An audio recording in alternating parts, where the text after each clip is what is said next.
In a world where most people watch movies and then forget about them, these brave heroes join forces to watch them again and then talk about them. Join them in their epic journey as they go back in time, a decade and beyond, to revisit and break down films from a vast array of genres.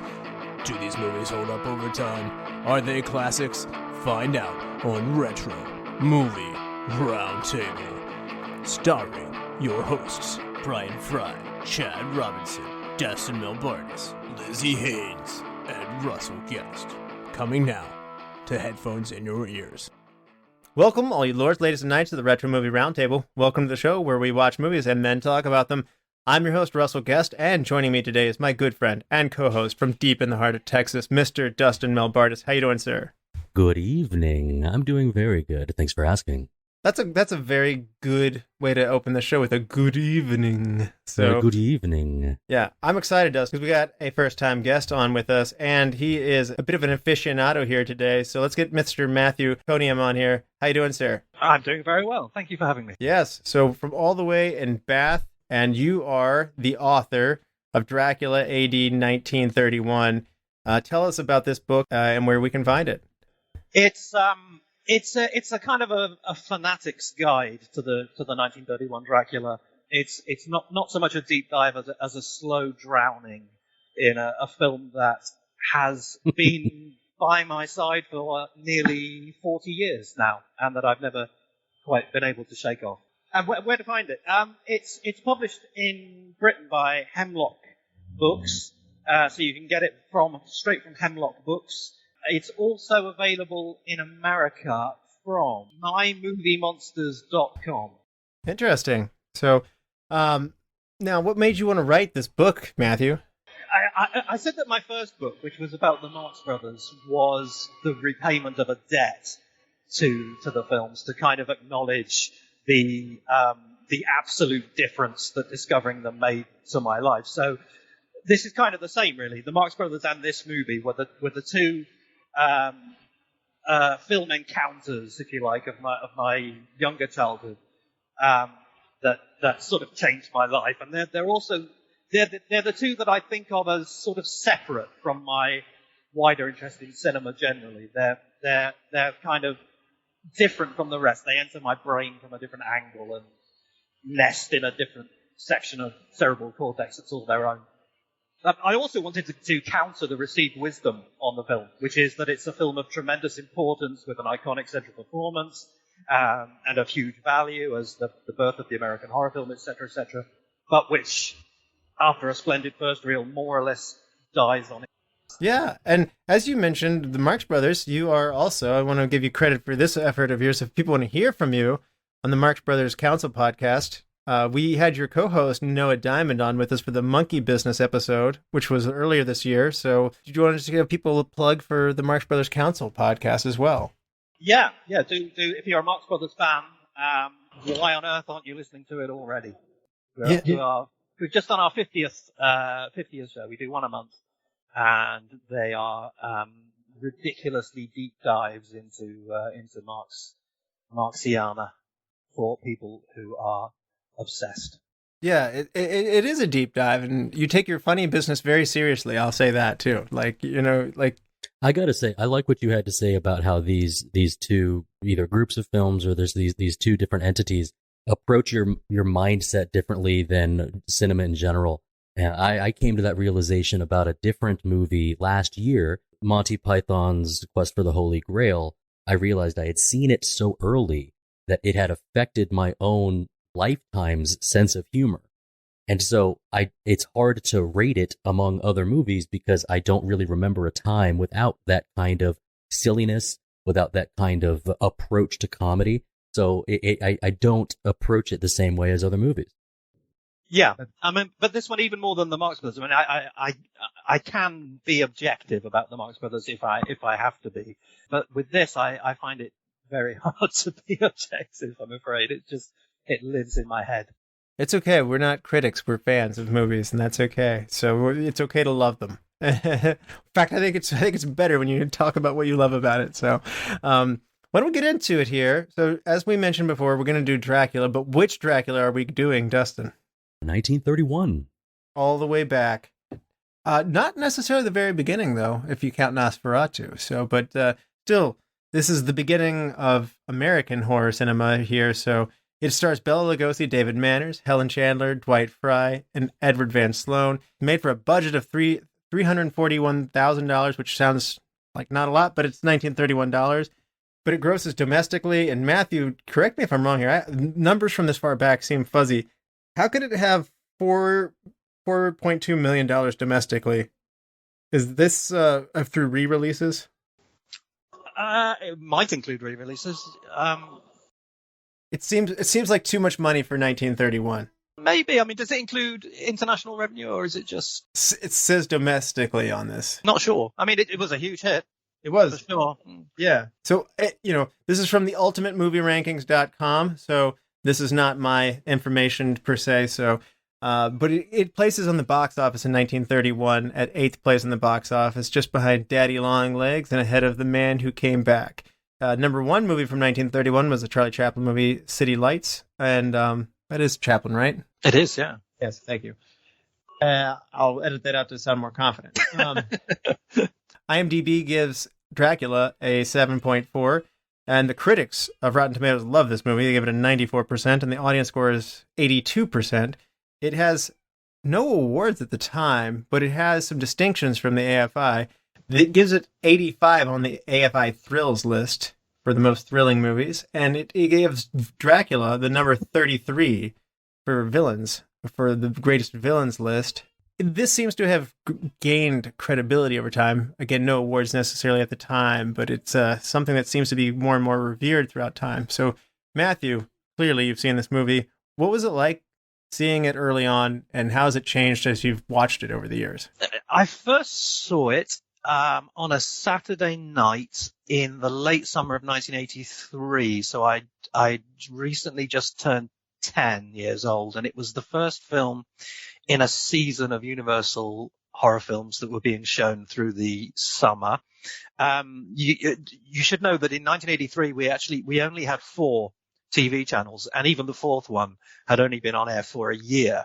So you tended to just watch what was on, because there wasn't much choice. And the good thing about that is you kind of discovered stuff that you might not necessarily have gone looking for.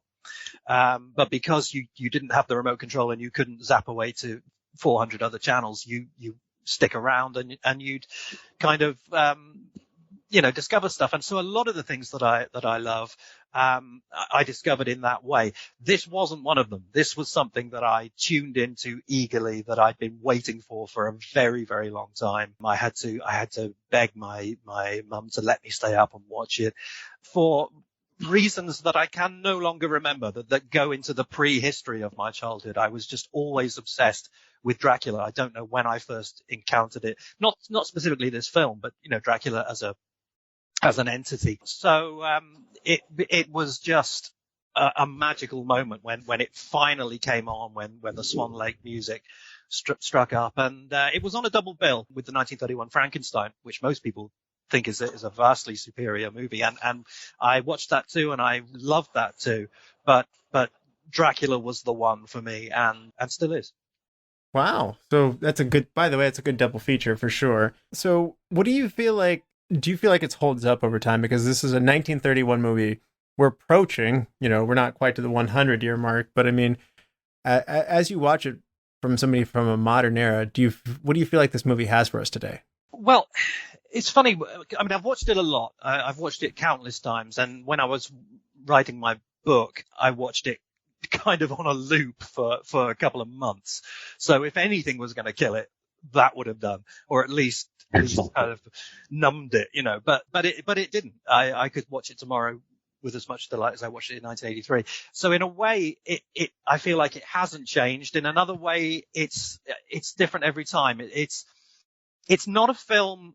How can I put this? It's not a film that I've never kind of taken charge of, in the way that there's a lot of films that I've seen so many times that I can talk along with all the dialogue, and I know from second to second what the next scene is going to be, what the next image is going to be. But Dracula has never kind of let me in that way. It still feels like an alien visitation in the corner of the room. Does it hold up? Most people will say, no, it doesn't hold up. And that's kind of perversely the most interesting thing about it, that a film that is this important, this much responsibility for what was to follow, is in itself dull. I mean, people just find it dull. My feeling is that these people belong with Renfield in the padded cell.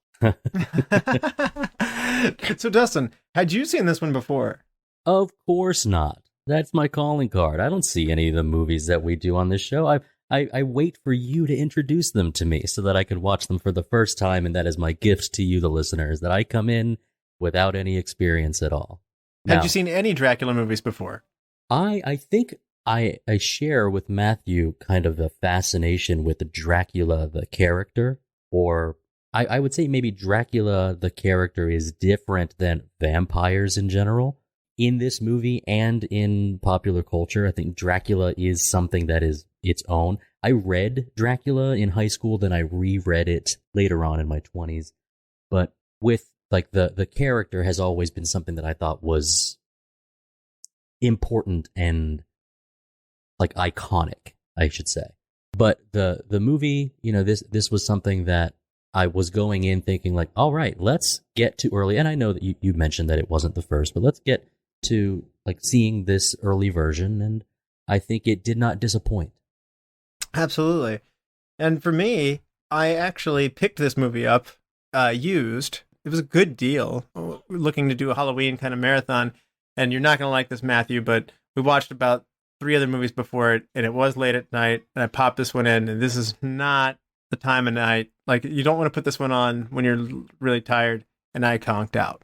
So I woke up and I did finish it later, and I think I had watched it with other more adrenaline-filled, more modern movies, and the change of pace did hit me in a way, so I actually had to come back to it years later.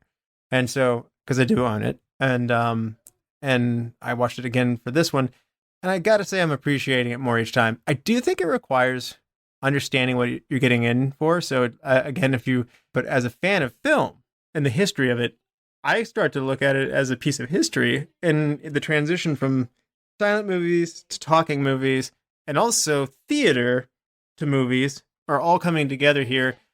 And then you start to realize the impact it had. So I'm not trying to be too objective about it, but you just got to start appreciating it for what all of it's done beyond that, if that makes any sense. I think that's absolutely right. Yeah. I mean, it's one of the hardest movies that I can think of offhand to come to in anything resembling the way that original audiences came to it. It's virtually impossible to scrub away the next 90 years of horror movies and vampire movies and Dracula movies and look at this thing fresh without spotting all these kind of cliches that we now know are the cliches of the American horror movie, but yes, that actually started here. Yes. And I think that's amazingly valuable. And for as far as Dracula goes, I mean, I've seen the 92 Ford Coppola version. I've seen the 79 one with Frank Langella. I've seen this one. I've seen the 1922 Nosferatu, which is not technically called Dracula, but it's close enough that it got sued for being so. I mean, it is this Dracula story without being the Dracula story. And there's things that I like about each one of these versions, and there's things that I don't think anybody's ever done it perfect. I mean, I love the Bram Stoker book. I read the Bram Stoker book when I was probably around like 17 or so, and I loved it. I was like, I couldn't believe we got to read this in English class. It's like a trashy thriller novel, and like I was like, we get to read this. This is actually enjoyable. So, I want to expand on something that Matthew said, which is, it's when it comes. I think he described it as it's almost alien the way that it approaches and the way that scenes come together. You don't really know what to expect. Like there are certain movies that you sort of know off the top of my head, and I think. At its time, what are we looking at? 76 minutes here? I mean, short. Yeah, it's short by Listeners today's of the standards. podcast know that I love a tight movie. I love when it's nice and short. And but those 76 minutes or however long kind of demand your attention. You can't just have it on and be doing a crossword. You feel, in a way, compelled to watch and not take your eyes off the screen. And that's pretty great. You don't get tired like you would. I just listened to our Shawshank Redemption episode from months ago, and I'm thinking, that's a long movie. This you feel as if you need to keep your eyes glued to the screen. For sure.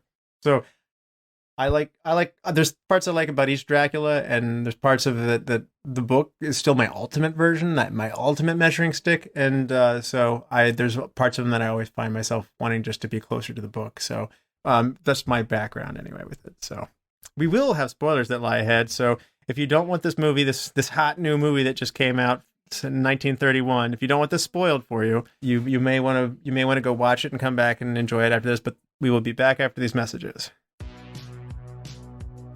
Welcome to the All 80s Movies Podcast. I'm Bill. And I'm Jason. And this is the podcast where we talk about the blockbusters, the flops, and everything in between from one of the freshest decades for movies, the 1980s. So whether you're a brain, a jock, a valley girl, or a Jedi, we've got some 80s classics for you. Do these movies stand the test of time? Are we discovering something new? Is there an 80s movie we're finally watching for the first time? Join us each week as we dive into the cinematic nostalgia that inspired and influenced a generation. From the hits to the cult classics, we'll discuss our earliest memories, favorite scenes, fun facts, and our not-so-favorite movie moments, too. It's the All 80s Movies Podcast, now available on all major streaming platforms. Please subscribe and happy listening.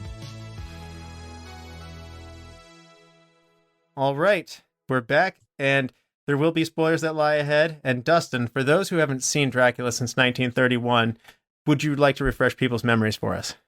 Please make yourself comfortable and pour yourself a glass of some very old wine as I recount the tale of Dracula. I see what you did there. It is Walgulus night, and we learn of young Renfield seeking out Castle Dracula. He is greeted and immediately entranced and turned into a slave who helps Dracula cross the sea to England, Renfield having coordinated and transported the soil of Transylvania to England. Count Dracula has leased Carfax Abbey for some reason unimportant. What's the Count here for? Blood, blood, blood, What follows is an undeadly romp through the area as Dracula really shows very little restraint, biting a young flower salesgirl, biting young Miss Weston, and Mina Seward, soon to be Harker, while Jonathan Harker babbles on in the background. Our hope lies in Professor Van Helsing, who essentially immediately realizes that we've got a vampire problem on our hands. How absolutely convenient, as he knows every trick in the book to stop a vampire. Crucifixes, Wolfsbane, the sunrise, leading to a dismally small amount of casualties and a dead Count Dracula, stabbed through the heart while he slept in his coffin box, saving Mina's life.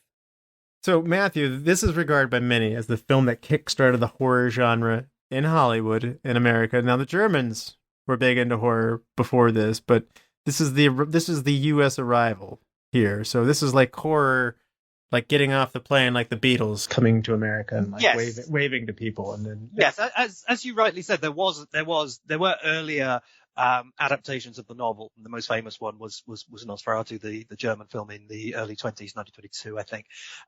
But that film in particular was kind of steeped in weirdness, and it was part of a wider movement, the German Expressionist movement, which kind of was all about weirdness. Whereas this is the first time that American audiences would have sat down and seen a supernatural horror movie in which the supernatural character isn't revealed to be a crook dressed up, but actually is an undead thing, and it's all taking place in a recognizably modern and a recognizably American milieu. Yeah, there used to be a little disclaimer at the end of it, apparently, where they would sit there and say, if you're uncomfortable with what you've seen tonight and you go back and draw the curtains, remember. And then, like, they think they're going to comfort you and say there's no such thing as vampires, but they would say there are such things. Such things. Yeah. Yes. So this is cut off of many of the versions today, but I think that's I think that knowing that story, like you said, it's hard to take yourself back to cinema and to sit there and say, like, wow, I haven't been scared like this in a theater, or this supernatural content's going to be handled seriously. People were reported to have fainted. I don't know if this is good for your movie. It makes people want to go see your movie. We definitely talked about this in the Exorcist episode, where the extreme reactions just draw people to the theater. So everyone's just like, what? It's so scary you puked? I don't want to puke, but I kind of want to see this movie. What is it that's doing this? And so obviously people were drawn to it. But it was a big gamble. Hollywood studios didn't undertake this kind of thing. And initially it was going to be a bigger production to follow the Bram Stoker novel more directly. But American audiences might have had some chilling kind of movies before, but nothing quite like this. So it's interesting that they kind of knew they had something that would work. This was a Broadway play, and the novel was successful. So it's interesting. Why was Dracula the thing that had to break through for the horror genre to lay the foundations for everything, Matthew? Well, it's interesting, as you say, because it was a hit Broadway play, and the film is an adaptation of the play rather than of the book, it's been opened out a bit, but it's basically an adaptation of the play. The play was a smash hit on Broadway, but for some reason, the feeling at that time was that you could do stuff on the stage that you just can't really get away with on the screen. But I think it was thought that the screen was more, a modern talking American movie was more kind of realistic, I think, and they were genuinely concerned, partly concerned that people would be revolted by this thing, that it would just be too horrible. But there was also, they were worried that people would just laugh at the idea of being asked to take this seriously, because the default ending in these stories, right up until this time, I mean, there's the famous Lon Chaney film, London After Midnight, a lost film from 1927, which is a vampire movie that was remade as Mark of the Vampire with Lugosi in 1935. That ended with the vampire being revealed as somebody dressed up, and it's all a plot. That was the default ending By the Scooby-Doo crew, right? Exactly. Yes. The Scooby-Doo ending was the default, and they were genuinely worried. Would audiences accept this with being asked to take this seriously? Yeah.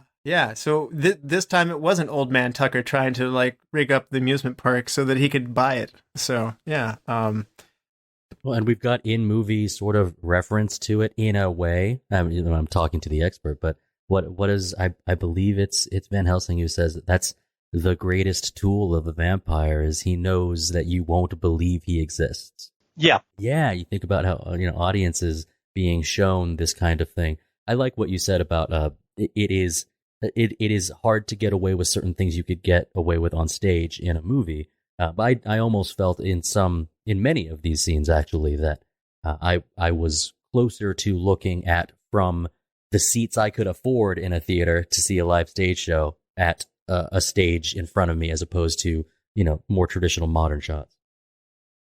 Yeah, and the other thing is you've kind of alluded to was we are so familiar with vampires. I mean, from the time that you're even a kid, you hear about vampires, I mean, and this was not necessarily something that was in the American lexicon. And so whether it's having bite marks on your neck or being able to turn into, in this case, they get the wolves and the bats and to transform, not being able to go out into the light, getting life from drinking blood and all this stuff. So this is adding a lot of stuff. Sleeping in coffins, and it's also, this is the lasting image of what people think. Like Dracula is the benchmark for what vampires are. So, he's pretty polished. He's like an aristocrat version. Like he makes it seem kind of glamorous, if you will. So this is in huge contrast because I know, Justin, you might not have seen the Nosferatu from 1922. Just Google a picture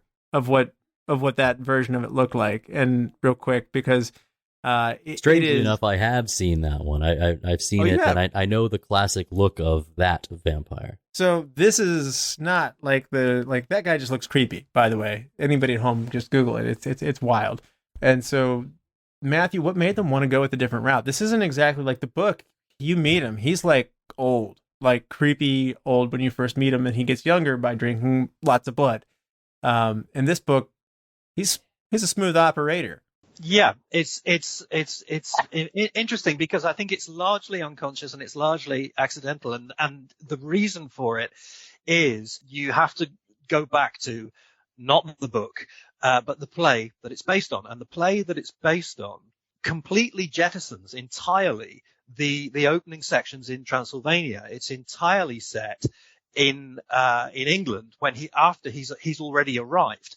So it's all set in fashionable drawing rooms rather than in the castle. And incidentally, you mentioned the Frank Langella film. That's also an adaptation of the play, and that also does away with the opening sequences. But what happens because he was turned into a kind of a sexual threat as a seducer. So Lugosi, who also played the role on Broadway,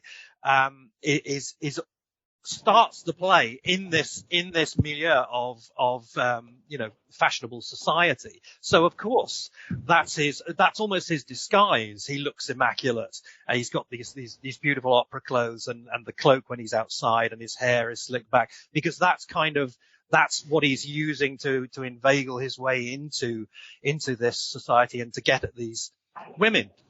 Now, when the time came to make the film, one of the things they decided to do was to open it up and add on a first reel at the start where we see him in the castle. What they seem to have done almost unconsciously is to not change his look. His look in the play makes perfect sense because he's in fashionable society. But in the movie, we first encounter him in this castle, which is, crumbling is, if you to call it crumbling is to pay it a compliment. I mean, it's in ruins. Absolutely. It's in ruins and it's filthy, and there are animals scuttling about, but he looks like he's just about to pop out to the opera. It's amazing that they went for that. It's amazing that they didn't think people would laugh at that. But the incredible thing is that in doing that, they invented the iconic look that Dracula has basically had ever since. Yes, absolutely. And it goes into lots of, even the Count from Sesame Street is based on this. Its ripples are huge. In the book, there's nothing that says that he has to have this strong accent necessarily, but it's Lugosi's, that's his accent, that's just him. And we think of just how you were opening up the show with us, Dustin, of hello, good evening, and there's just there's an expectation. It's really not that pronounced in the movie. It's not as caricature as I was doing.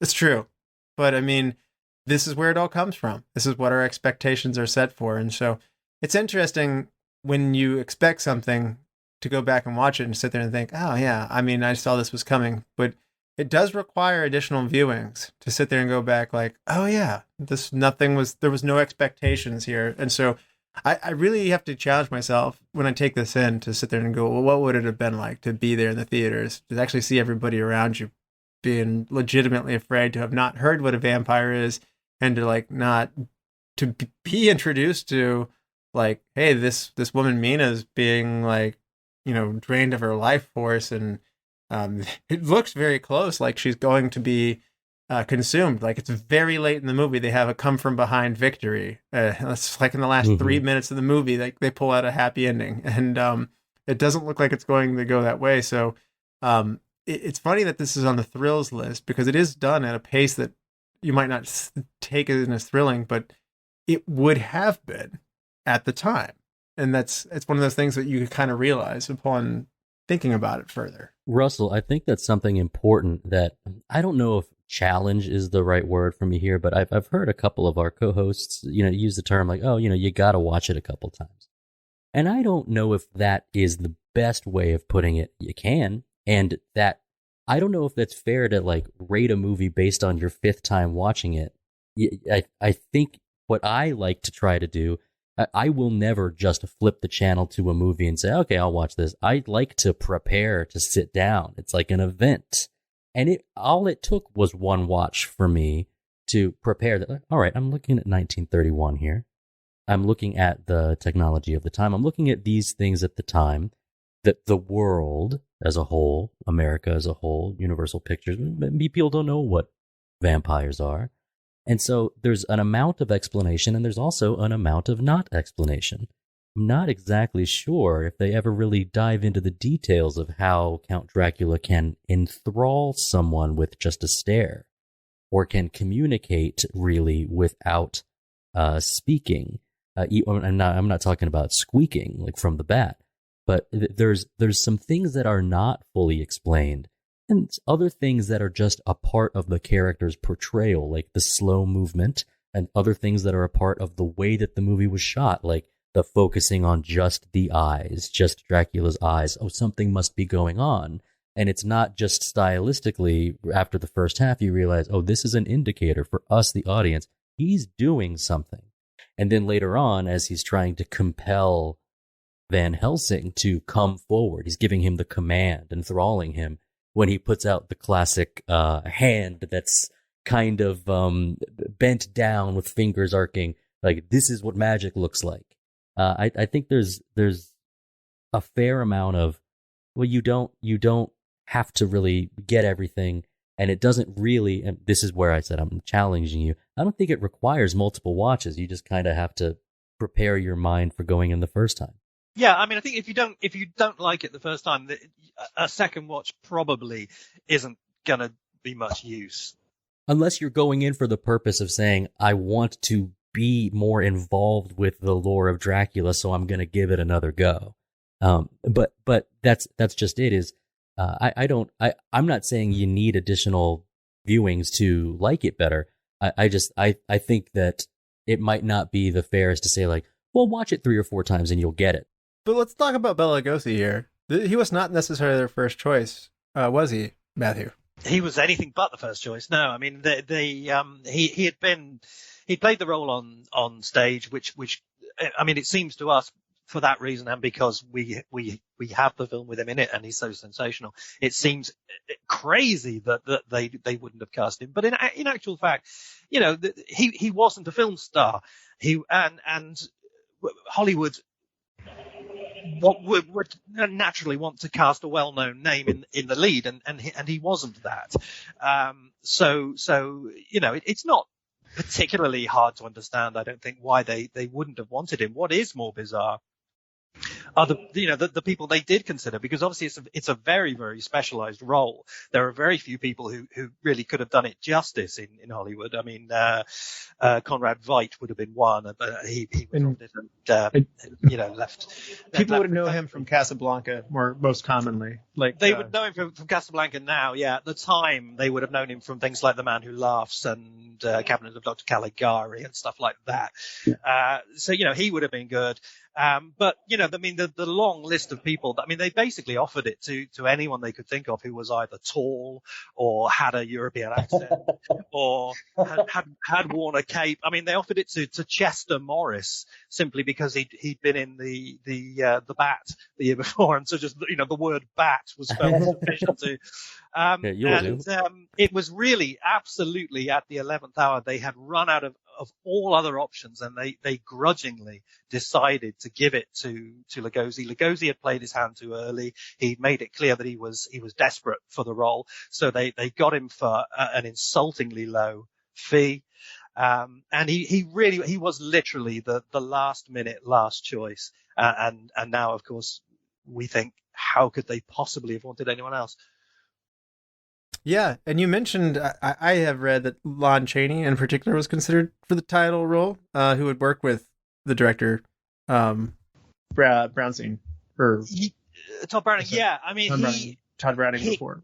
he was definitely the person that the studio wanted to do it. Opinions differ as to whether or not he actually, was interested in doing it. If the offer had been made, some people say yes, some people say no. Obviously he couldn't because he died in 1930. So that was that. I don't think he would actually have been a strong choice, to be honest. I mean, he was an extremely gifted makeup guy. He could transform his body, as we all know. Hunchback of Notre Dame, maybe is this what Notre Dame, Phantom of the Opera.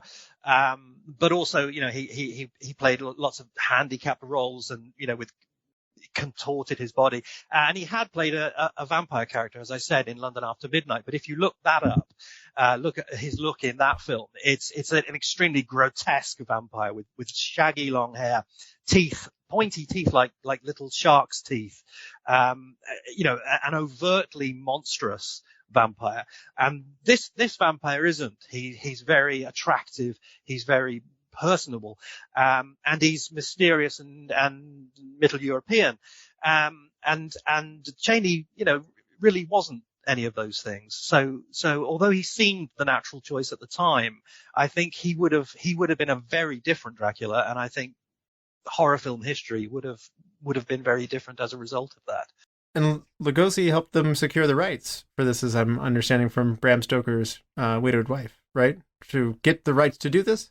He put himself forward in a I don't think they wanted him to get him on. This was all just part of his campaign to get the role. He said, I will help out with the rights. but in actual fact, what they didn't realize was there were no rights to be acquired because the book had never been copyrighted in America. So the money that they paid to secure the rights, in actual fact, they didn't need to.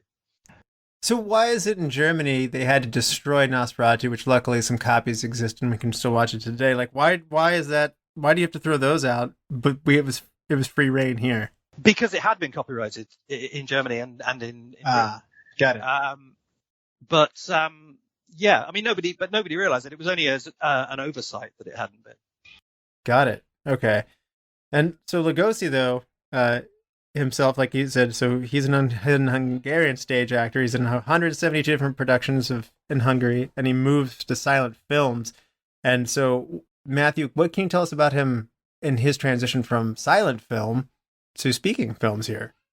Yeah, I mean, in a way, like so much about this film, there's a paradox here because obviously he was made by talking films. If he hadn't made the talking Dracula, we almost certainly would have long since forgotten about him.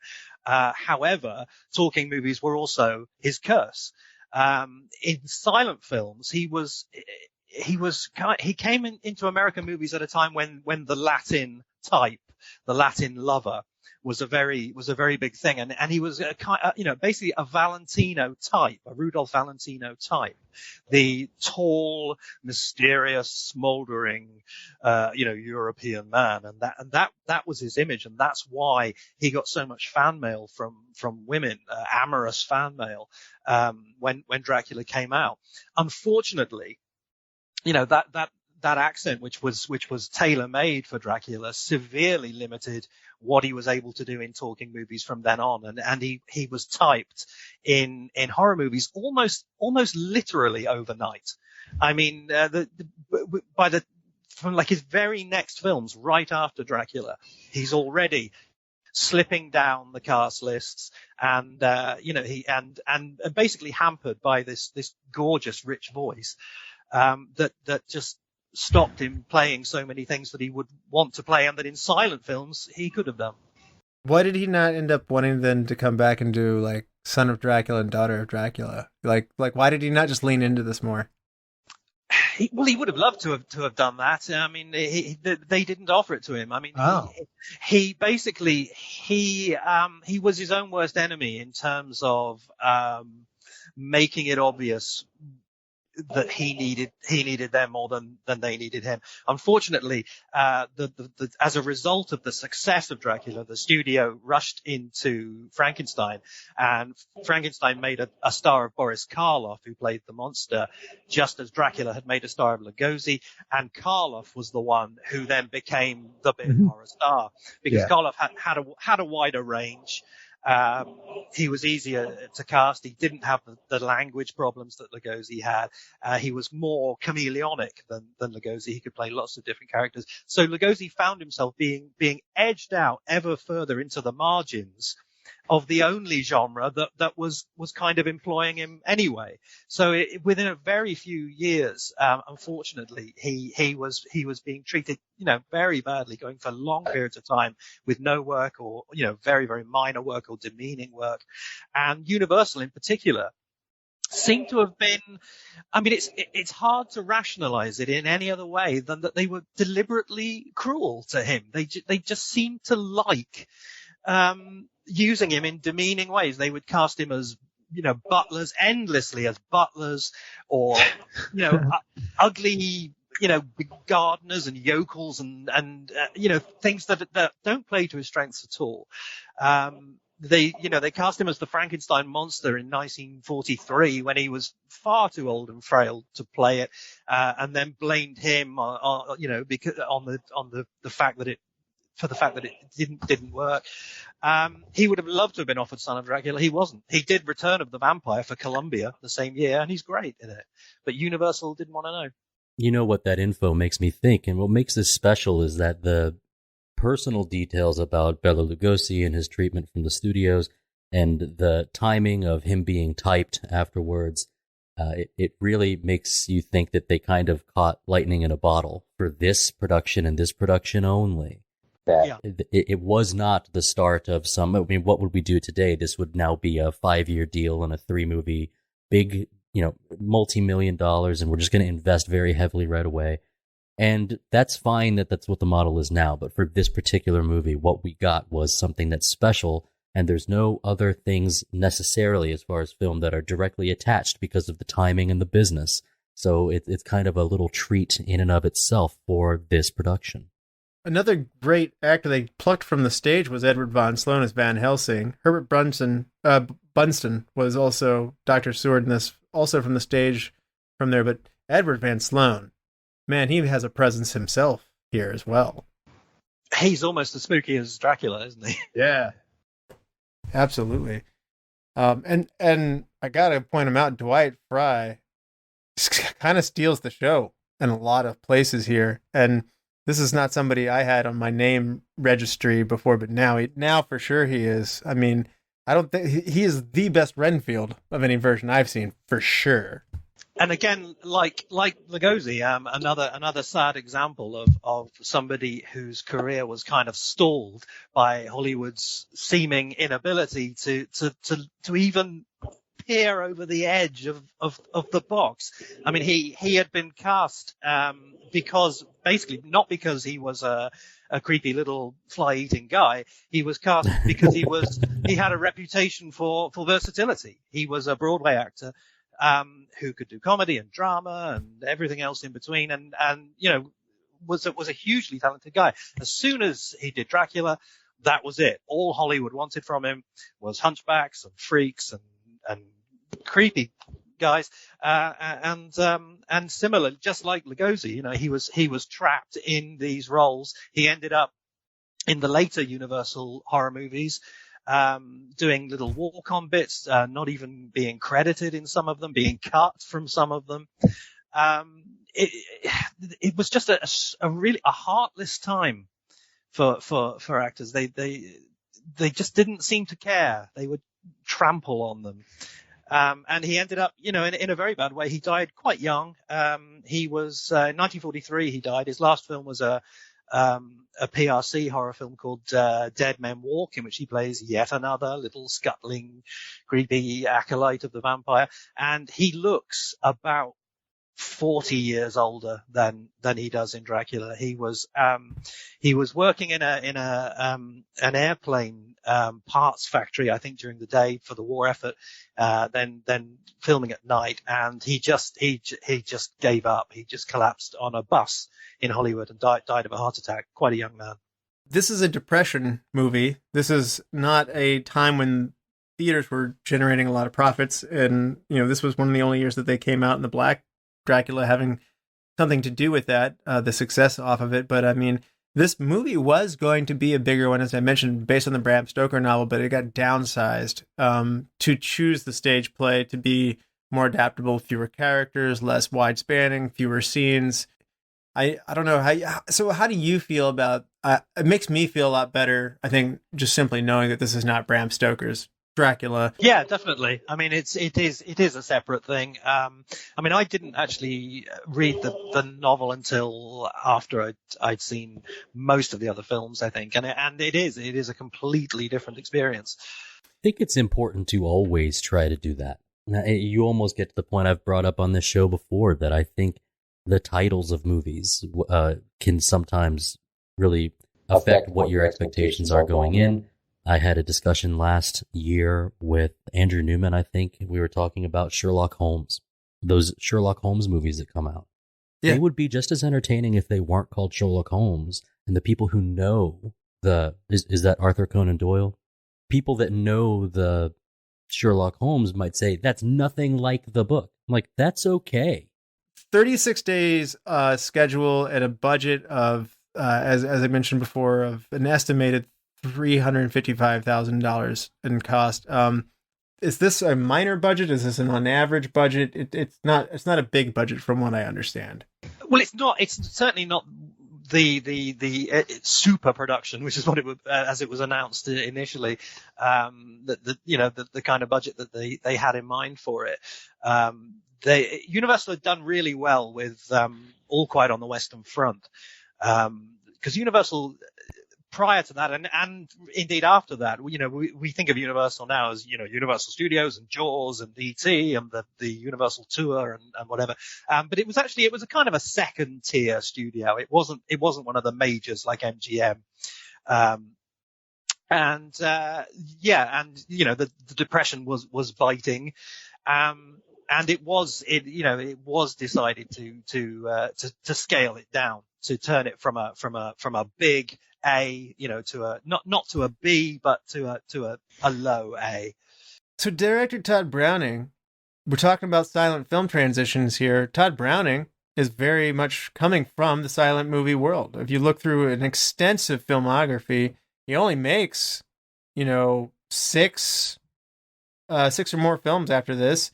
In the talking era, like, he's not really steeped in there, but I'll tell you what, he drops 2 horror movie essentials in there, both Dracula and Freaks from the early 1930s there.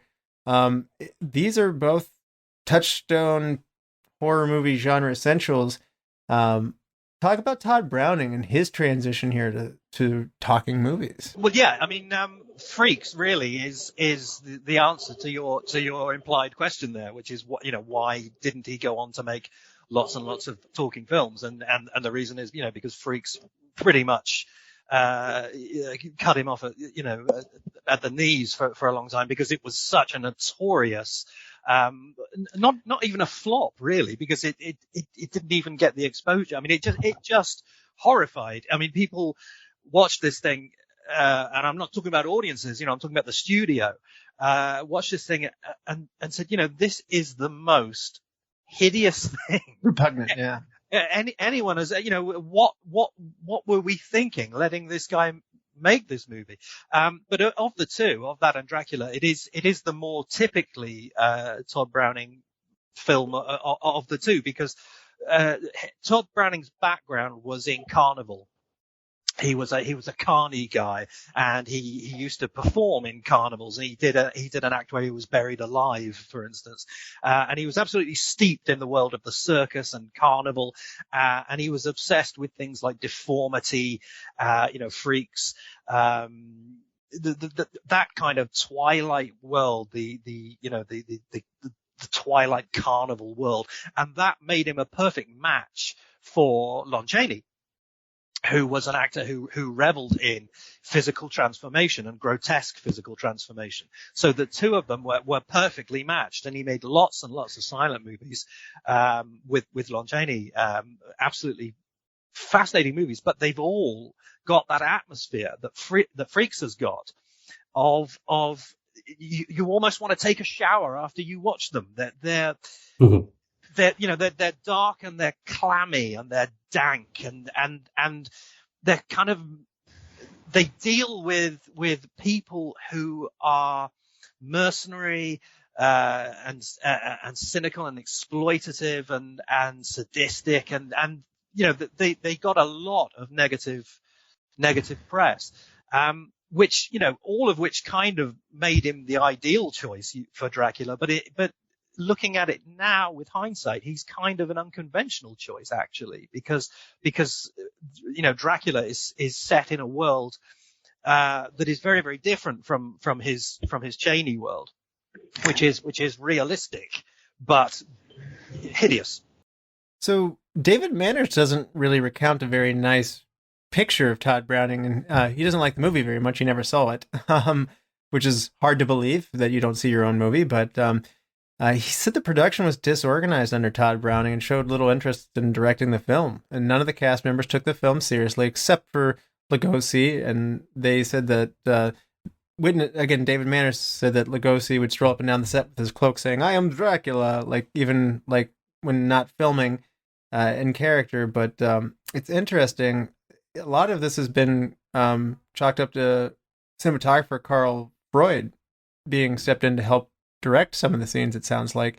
Now, you have better information than I do, Matthew, but it doesn't sound like, at least David Manners and some of the other recollections here, they're being a little hard on Tod Browning. He says that he was battling with alcoholism and, struggling, I guess, with the loss of a friend of Tod Browning at the time, and he wasn't that professional during the shoot.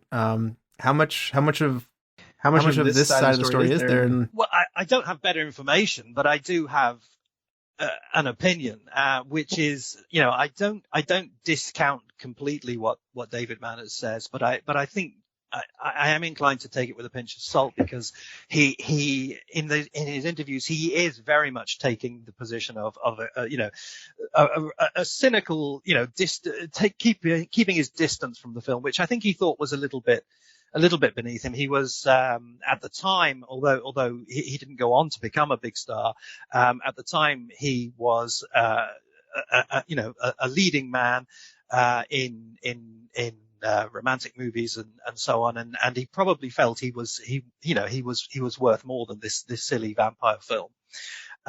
He is, in fairness, given a terribly thankless role, and plays it with all the limpness it deserves.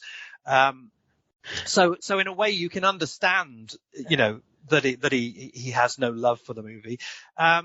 But I do think that colored his recollections. I don't necessarily buy the Carl Freund thing. Other people certainly who are on the set. I think Freund would have made more of the kind of Dracula film that a lot of people want this to be. If you look at his film The Mummy, or Mad Love, they're much more gothic, atmospheric movies, and his camera work in this movie, camera work's pretty solid. It's so beautiful, and I see Browning personally. I see Browning's hand in the actual directorial choices, and I think we can chalk a lot of it up to David Manners' cynicism. Well, okay, that I was curious about that. They weren't the very nicest words, Dustin. Now, obviously, what is your take from a directorial standpoint of how this is presented? And well, I did mention that I felt like it seemed like a stage show at times, and that was a positive thing for me because I had prepared myself for that. There were some other things that, regardless of modernity, the idea of a flapping bat outside of a window, we don't It does look a little bit like a rubber bat. Well, let's be fair. It looks a lot like a rubber bat, but that's okay. It's fine to look like a rubber bat. It's a bobbling bat. And then we don't need some type of transition. We don't need any real effort put towards effect. Then we just get another shot, and Dracula is there, and he appears in the room. And that's a fine... Fine is the wrong word because it makes it sound like I'm not giving it credit. Showing what is happening here. And even 55 years later, when we have, the Jim Henson movie Labyrinth, David Bowie as an owl outside the window, and then poof, he's there. No transformation there needed. Like, there's some things that you allow the audience to make that jump for you without directly telling them. And we mentioned before that there is like some exposition. Here's the thing about vampires. I've got 1 minute on it for you. Here you go.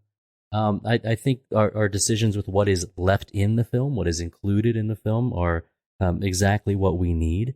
I did find, now, this may not be directly adjacent, but I did find, as we were mentioning silent movies to a talkie here, that aside from Tchaikovsky in the very beginning, I really find this movie devoid of any ambiance in terms of our sound or music. And if that's style, that's one thing. If it's oversight, it's another. I think it took away from what some bigger moments could have been, and also makes me think like, back before we focused on what is verbally said or shown us, like with our audio, that there may have been more of an orchestral part to this, and orchestral pieces may have made it feel more gothic, perhaps. But this movie was made the way that it is, and it couldn't have been made any other way. But I think I would have preferred to have heard music. I think again, you just have to remember that this dates from the very early days of sound film, and there was genuine and I think understandable nervousness about the idea of non-ambient music in a movie, because obviously there isn't music in life, and there isn't music by and large in theatre, and the only reason that you had music in movies was because you didn't have live sound, recorded sound. So music, is the inevitable accompaniment. Now that you've got actual recorded sound, yes, you could easily imagine people thinking, well, why would there be music? People are going to laugh. This is not going to make any sense. And so what you often find is that excuses are found to have ambient music, which is nonetheless used to heighten the drama. And there's just one example of that in this film, which is in the concert hall scene, where you can hear some Wagner in the background, and it does underplay what is being said. I do genuinely like that when that happens in movies, even in movies with more modern soundtracks. I'm with you though, Dustin. I think music is a very powerful thing that can instill fear and excitement in film. One of the first 5 movies I think we covered on this podcast was John Carpenter's Halloween. And I remember they literally showed test films of it, and it did not get good reviews from people who were test screening it and the people from the company. And then Carpenter wrote that iconic little keyboard music, the score in it, and then with not as much change as you would think, the producers and the other people who were watching it was a smashing success. Music has that transformative thing of just simply adding music made people really scared. Same thing with the Exorcist. The Exorcist was scary, but like adding that like Tubular Bells song over it, holy cow. Same thing with Jaws. Jaws was the first time they tested Jaws. It didn't have John Williams' iconic score, and so you can imagine that falling flat. I mean, try watching Psycho without the music. Also, we've covered each of these movies, and we've talked about how much the score is so important to feeling the thrill and the scare and the suspense. And I have to wonder why they took them as long as it did to figure it out, because it's really elevates it. It's the industry being behind. It's not a failure from our people who are in charge of the movie. I told Matthew the version that I have here, Dustin, that I had picked up, adds a score from Philip Glass, which was made many years later, and they superimpose it on there under the bonus features. And I'll be honest with you, I like just having that there. So I mentioned that to Matthew before the podcast. Matthew, does this rub you the wrong way? Is it sacrilege? To add music to Browning's work? It doesn't theoretically it doesn't. No, I mean I'm not precious in that sort of a way. It's not for me. I like things the way they were originally done. I must say, I like this film with eerie silence. But it's not something that I have a kind of this is a mutilation of the an outrage. It doesn't bother me. Colorization, it's not for me, but it doesn't bother me. If it makes some people enjoy it more, then fine, go at it. The only problem I have with that specific score, the Philip Glass score, is I just don't think it's very good. I just don't think it fits. But also I think it's too dominant. It's too in the foreground. It's kind of it just comes at it too loud and too hard, I think. It's a fun exercise for a composer, a newer composer to take on though, I think. There are more movies to score than there are absolute incredible top tier composers. Yes. So the odds are against them to do something that stands out. Yeah, but I mean, so I guess no music is also a holdover from the silent film, which Browning knows how to build suspense through silence. So there are moments, namely like when Renfield's knocked out and like those the three vampire wives, or I guess his harem of vampires are moving in, and it seems, and he like waves them off, and I mean that scene in silence is really tense. So I gotta say, I'm kind of criticizing for not having music at times, but there are some times that silence is also very effective. So, and in some territories, the film was issued as a silent, and it was it was the idea at all times was now that we used to have this art form that we could just send all over the world and everyone would get it. Now suddenly we're bringing in this new way of doing it that has dramatically narrowed the range of opportunities. So you can understand why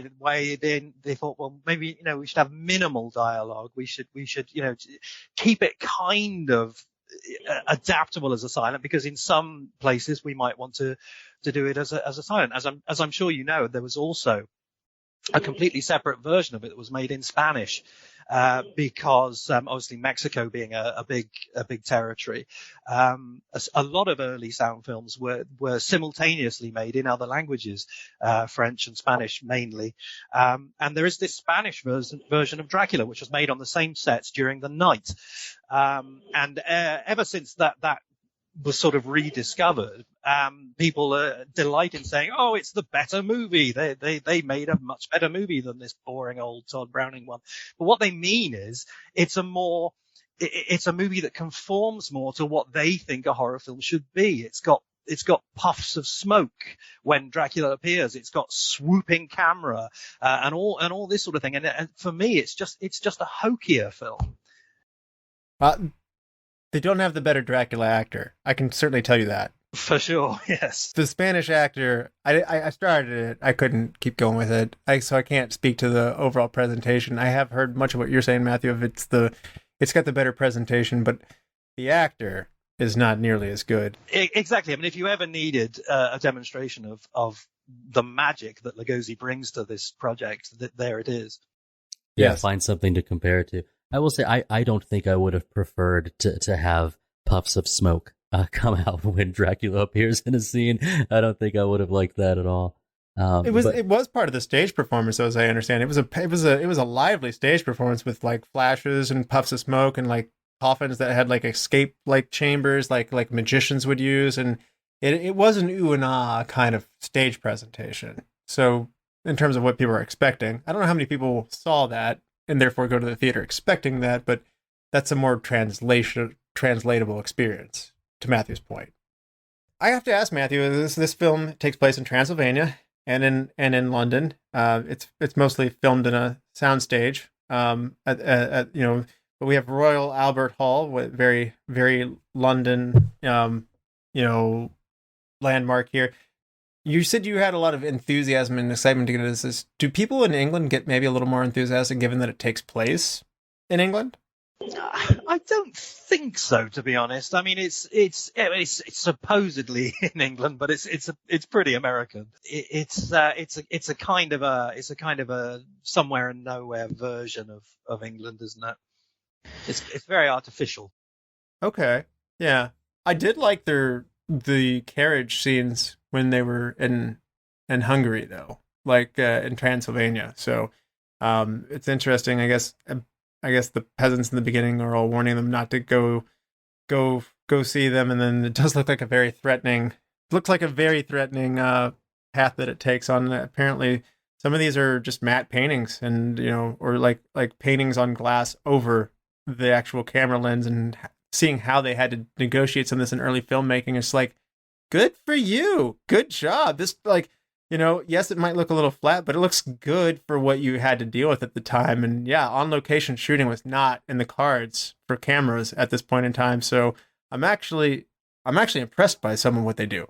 There are some great videos on YouTube of fanatics who have gone up into the Californian hills and matched the shots, and they've actually found the that is cool, supposedly Transylvanian mountain pass that the carriage is rumbling along, but just by like one rock or some formation. They've matched it up, lined it up, and it looks like a Western location. Cool. It's just a dusty Californian hillside track, but they've got the mountain matte paintings in the background, and it's just incredible. Russell, I would adjust your statement when sorry, it sounds like I'm trying to be too critical of you. I'm not. I would adjust your statement by saying it doesn't just look good for the time. It looks good. I thought it was special to see those kind of, like, this as what is presented to us, the audience. Yeah, I mean, but I'm not an architecture guy. No, I want to give it plenty of credit. Like, there's a fantasy component to this that I think is really cool. That I actually was in my head thinking you could do some of these old techniques now in order to get like a super, like, kind of reality kind of feeling. I was actually kind of sitting there going like, gosh, some of these are really cool. How could you bring some of that back into now and use it, because they are very stylized, and what I find is very charming in a very good way.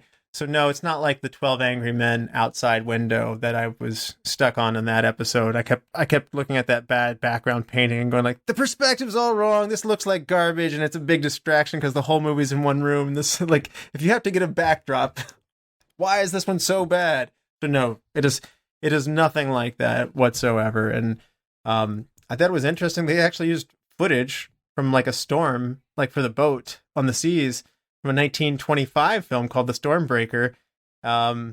Looks pretty good for 1925 footage, and I obviously didn't detect. I've read that different frame rates are there, and you can really tell that it's like, nope, it didn't feel like it to me. I just thought that was a good storm scene. It's so action packed. It didn't really. I wasn't microanalyzing that one. Yeah, I didn't look at that scene on the sea and think that's faster than it should be.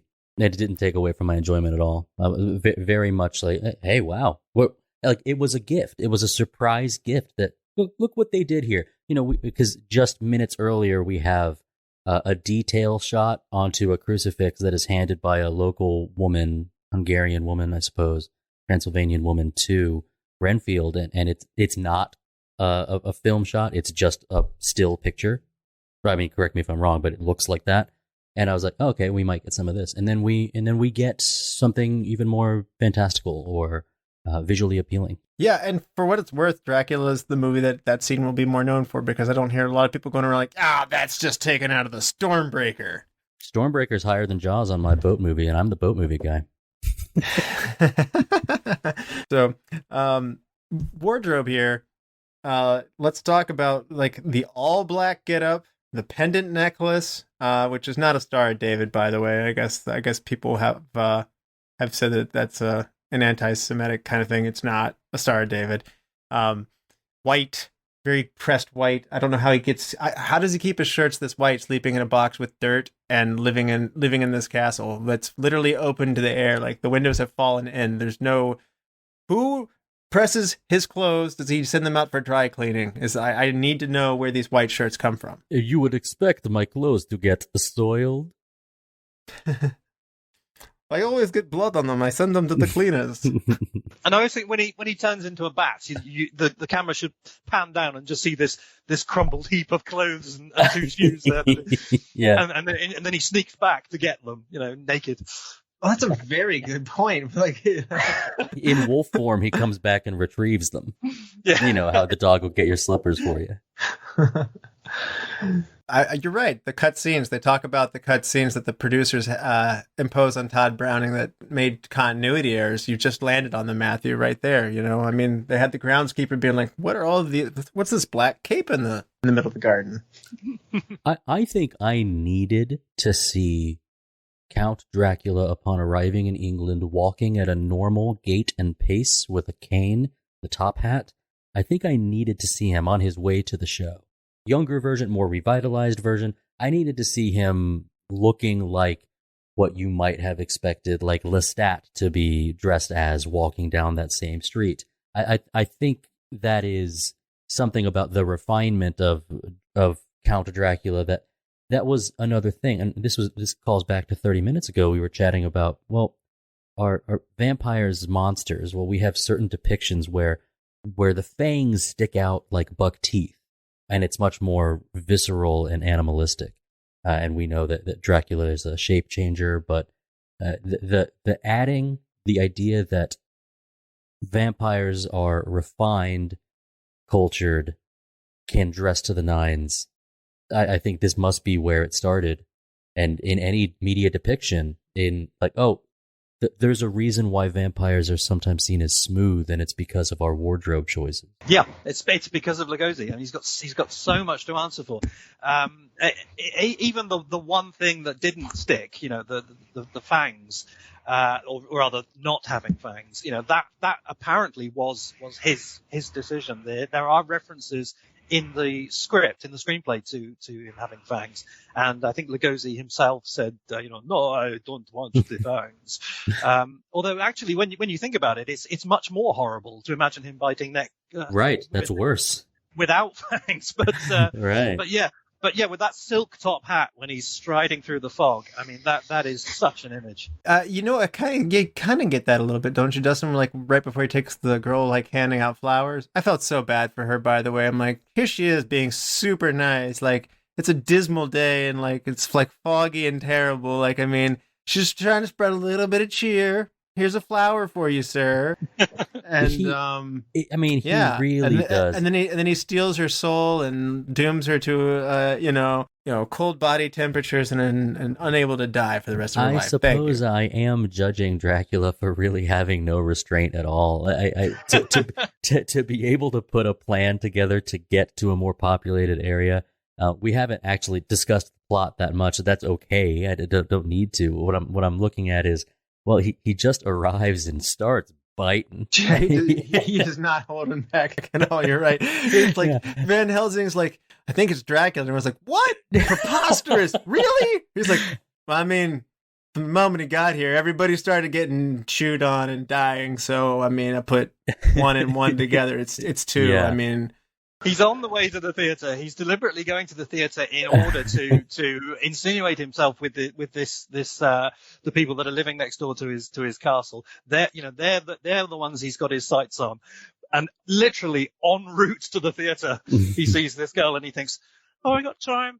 It's like Roger Moore, James Bond. If there's a pretty woman, he will find time in his schedule and just slip that in there. I mean, an irresistible young woman. He's like, snack. I should say, actually, just to sidetrack it slightly, that that character, the flower girl, is my one Dracula claim to fame, because the name of that actress was lost to history, which was odd, because the trade papers at the time the film was being prepared were very good at naming the various cast members. I mean, as is often the way in early Hollywood films, the credits are extremely parsimonious, and there are all number of roles in the movie that aren't credited, but we know who the actors are, partly because the trade papers would literally day to day say, X has just been added to the cast of Dracula. She's playing a nurse or whatever.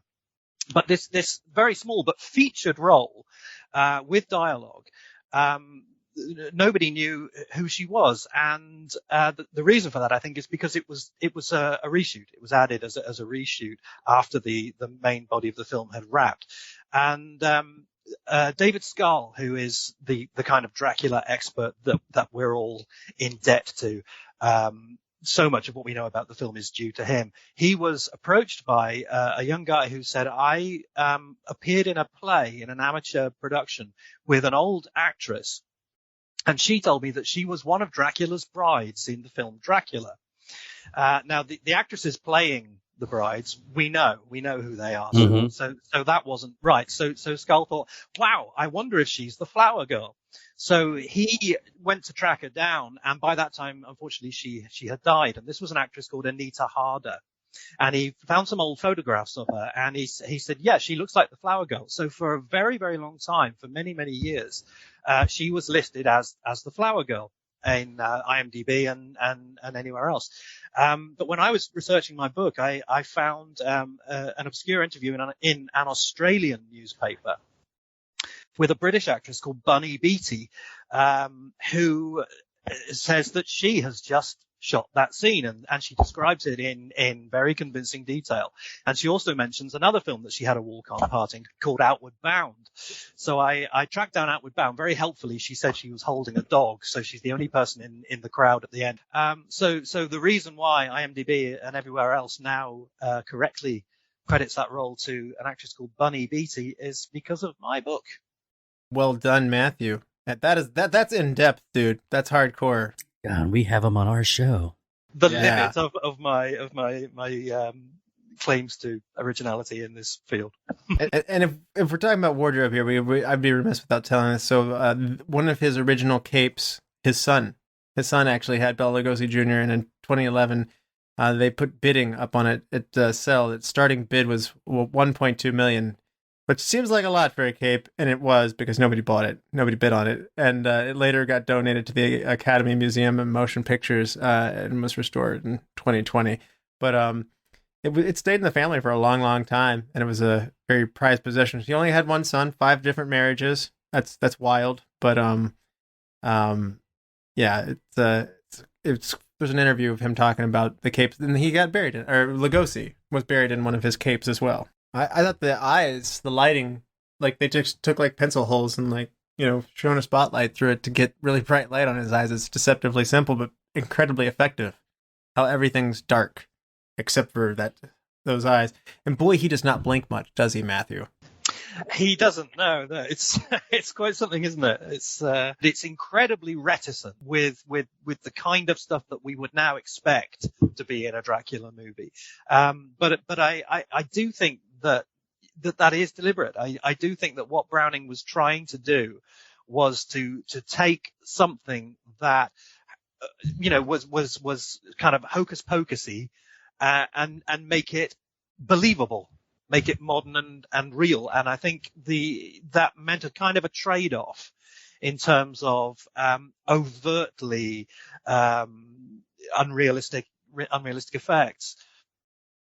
Yeah, so they didn't do what they couldn't do. That makes a lot of good sense as well. I think gotta they say didn't that do what they some of shouldn't it was, do. I like that it was a choice not to go that far down any special effects. I would go so far as to say they shouldn't have. I'm glad that they didn't.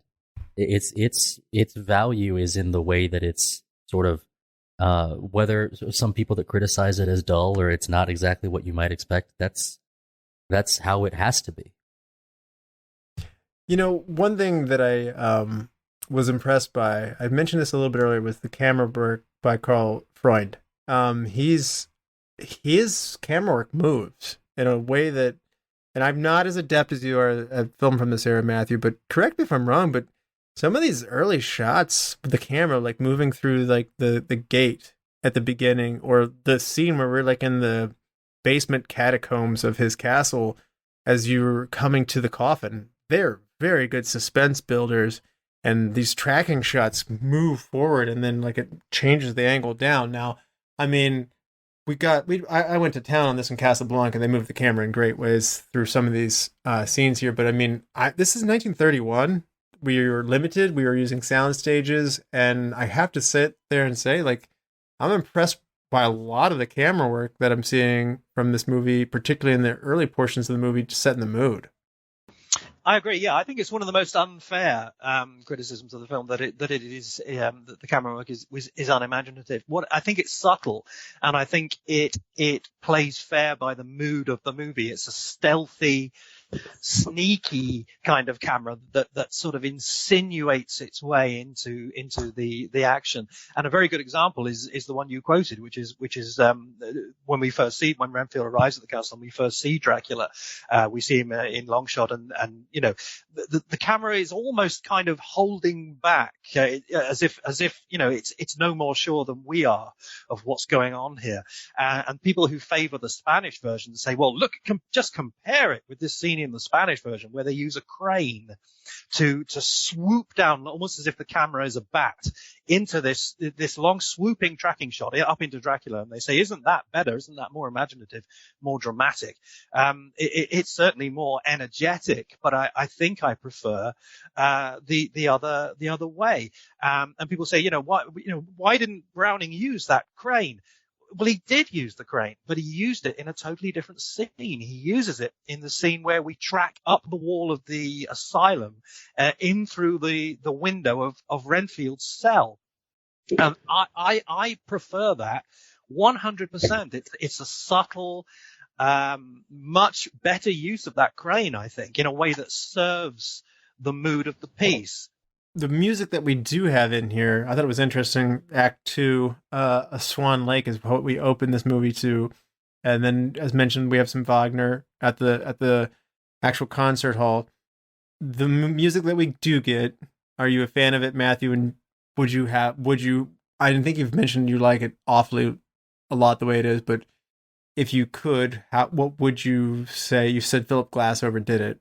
What does this movie need if Matthew Coniam could help select the score for this? Well, maybe a few more opportunities where, there's opportunities for useful diegetic music in the way that the Wagner is. I don't miss a score as such. Mm-hmm. I find it eerier without it. I have to say that the opening bars of the use of Swan Lake, that version of Swan Lake, for me, is absolutely iconic as much as anything else in the movie. It's forever attached, yeah. It says Dracula to me, which, obviously the piece it isn't Dracula, it's no.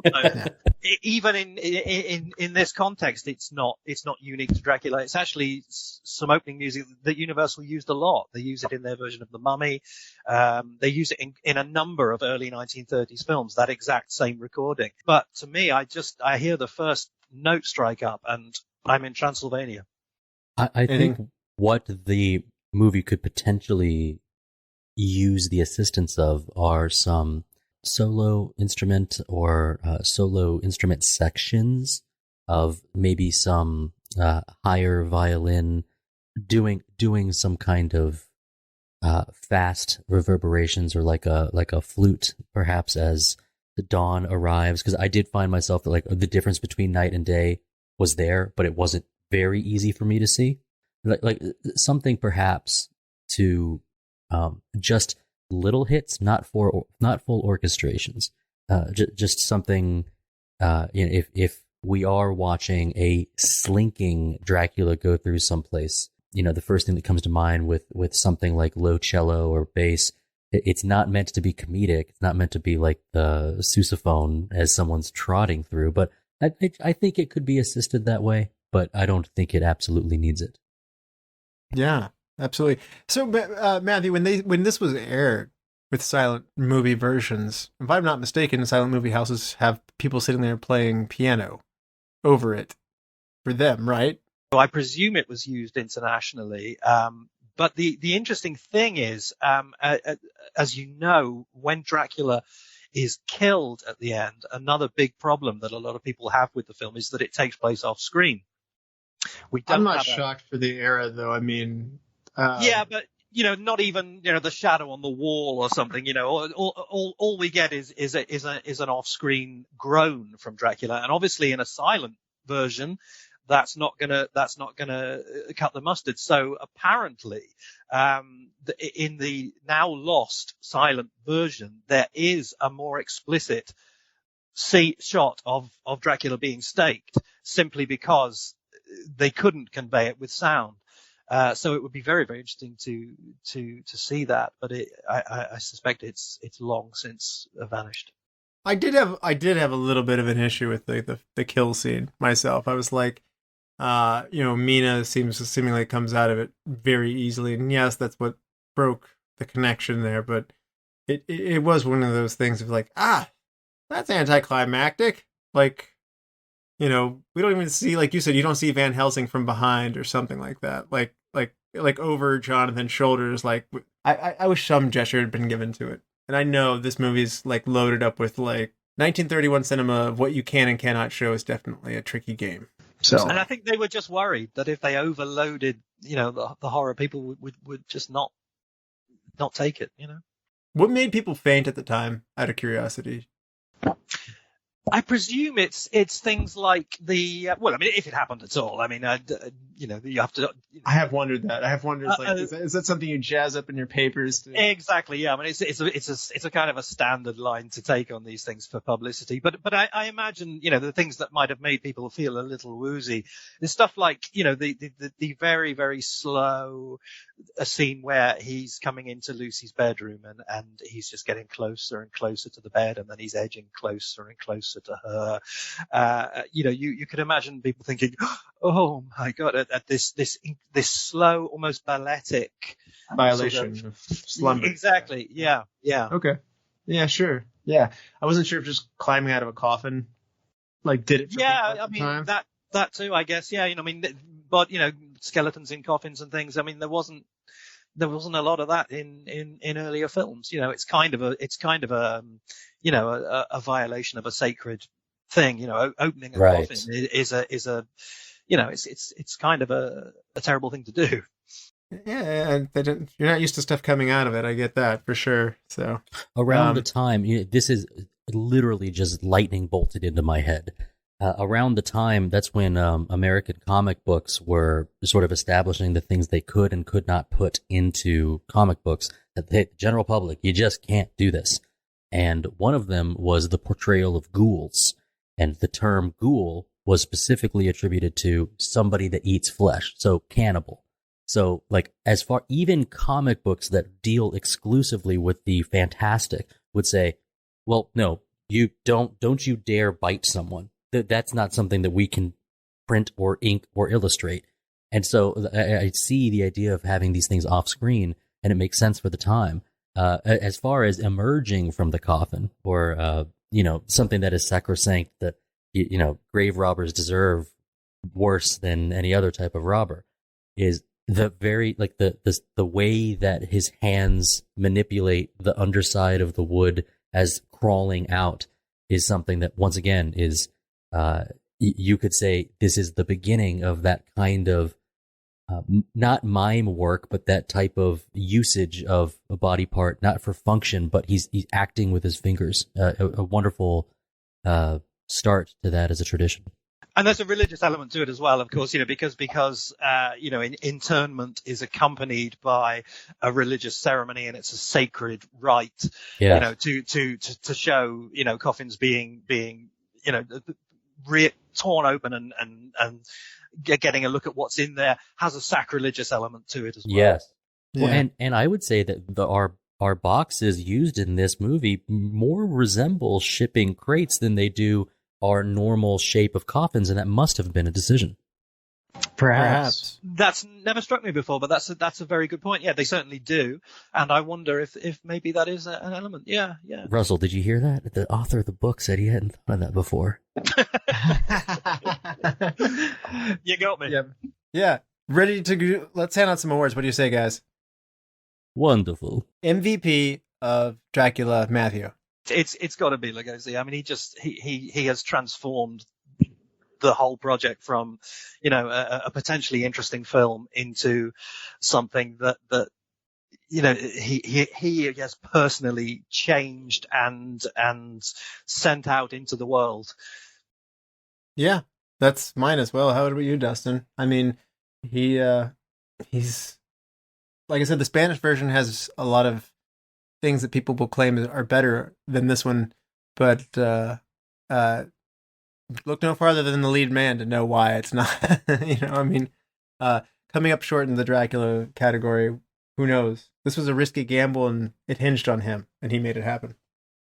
I selected my MVP before knowing the treatment of Bela Lugosi afterwards, but I put my MVP as Universal Studios of making the decision to go with this, and it ended up being a huge one bet that this would work and continued to work for our movie monsters. So, that's not because I didn't want to give credit where it was due. I just thought, that Universal's logo was all over this thing, and I thought, well, that's pretty cool that just as we've mentioned the history of this movie, starting this phenomenon in a way. So well done to the decision to let's go with this.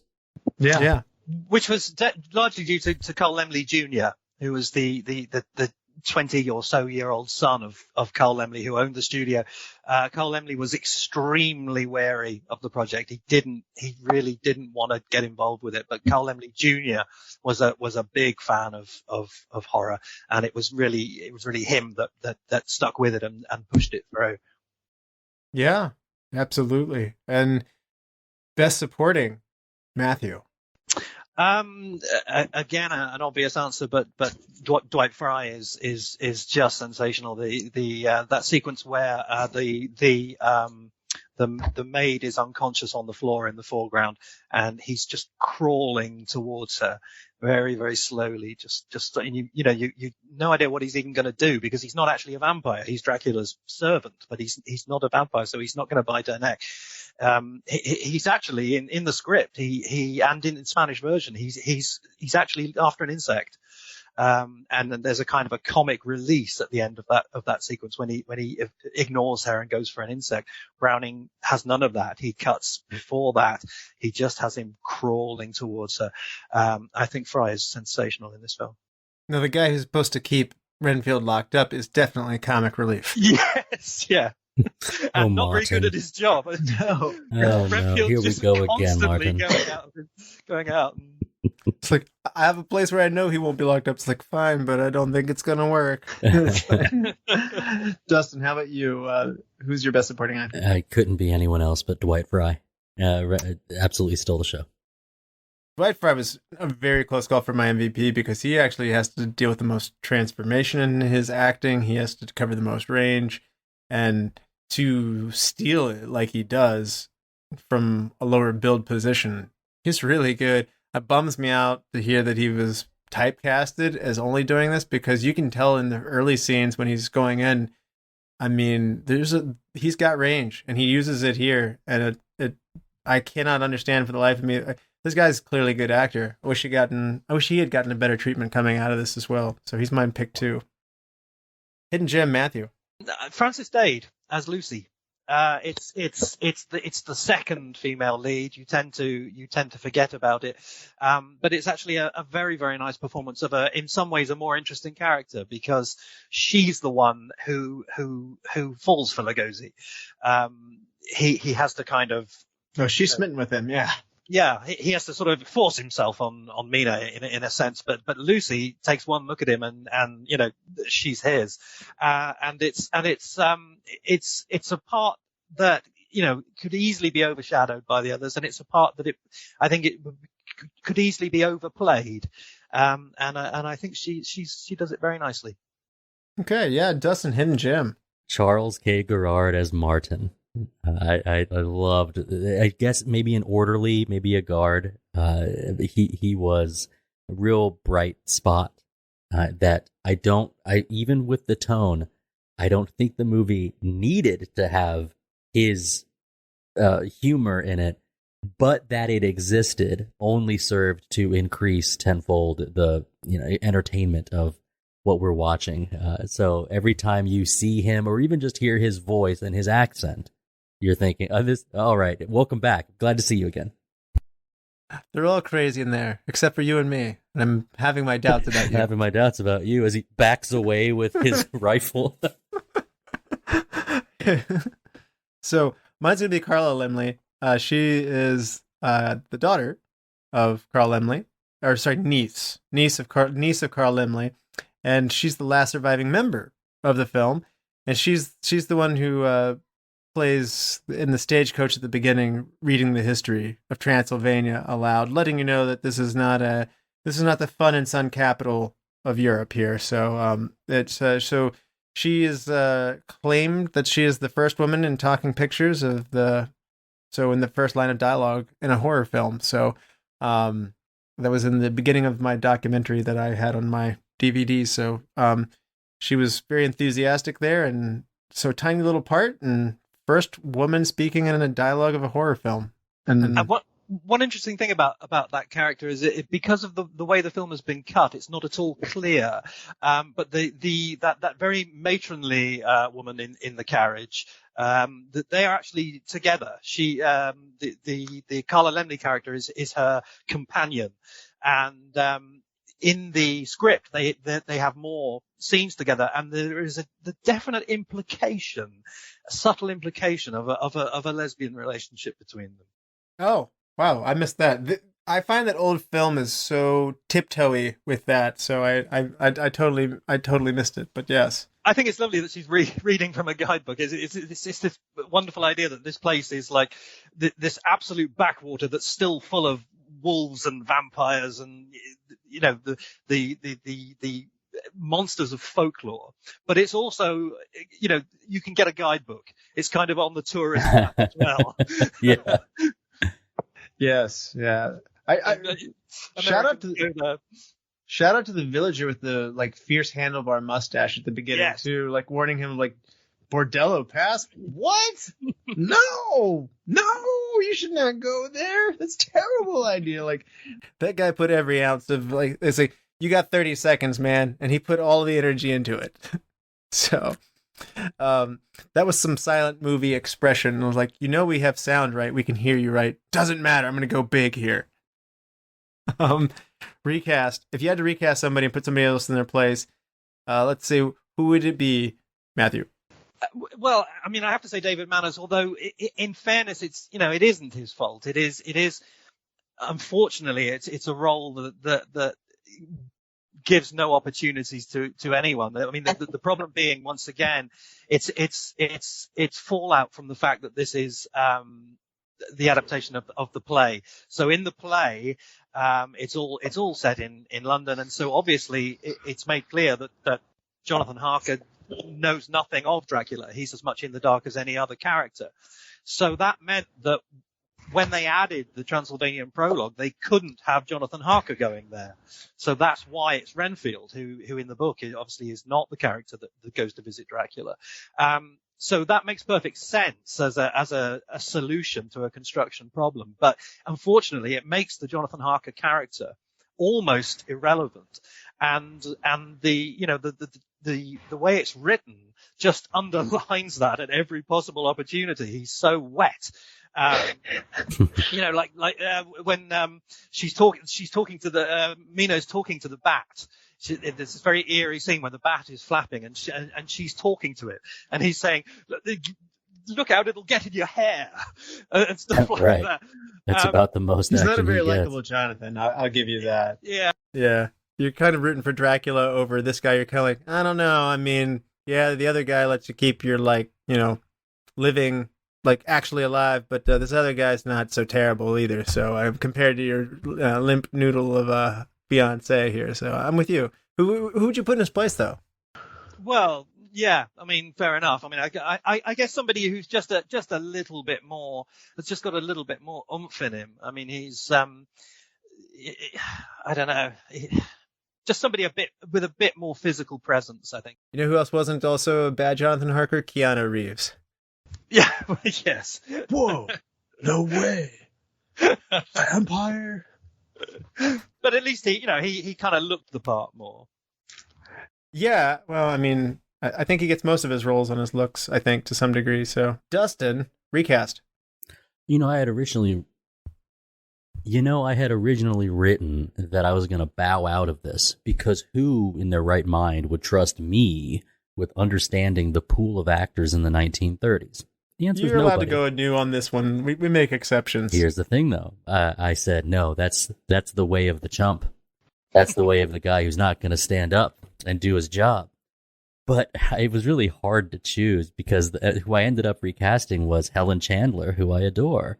And I said, put Katharine Hepburn in there just because she's entrancing to me.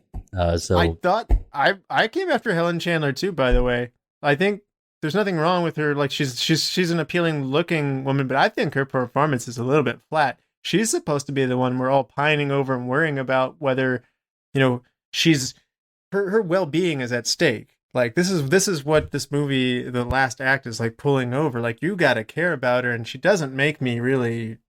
She doesn't seem as vulnerable enough, or sweet enough, or scared enough. I just like there's something missing from Mina's performance here. I actually did think Lupita Tovar, from the Spanish version, did deliver this better. So if she could speak English, and I don't think she can, I think you get a better Mina. I think your Dracula's definitely better here. Your Van Helsing's definitely better here. But in the Spanish version, I think you get a better Mina. Well, Katharine Hepburn, the year before, had made a film called Bill of Divorcement, in which she appeared opposite David Manners. So they would have a bit of history and maybe a bit more chemistry. Maybe so. There we go. So it was an absolutely brilliant option for me to choose. Perfect. Replacing Helen Chandler with Katharine Hepburn. Helen Chandler, after being denounced here, let's go to Best Shot, Matthew.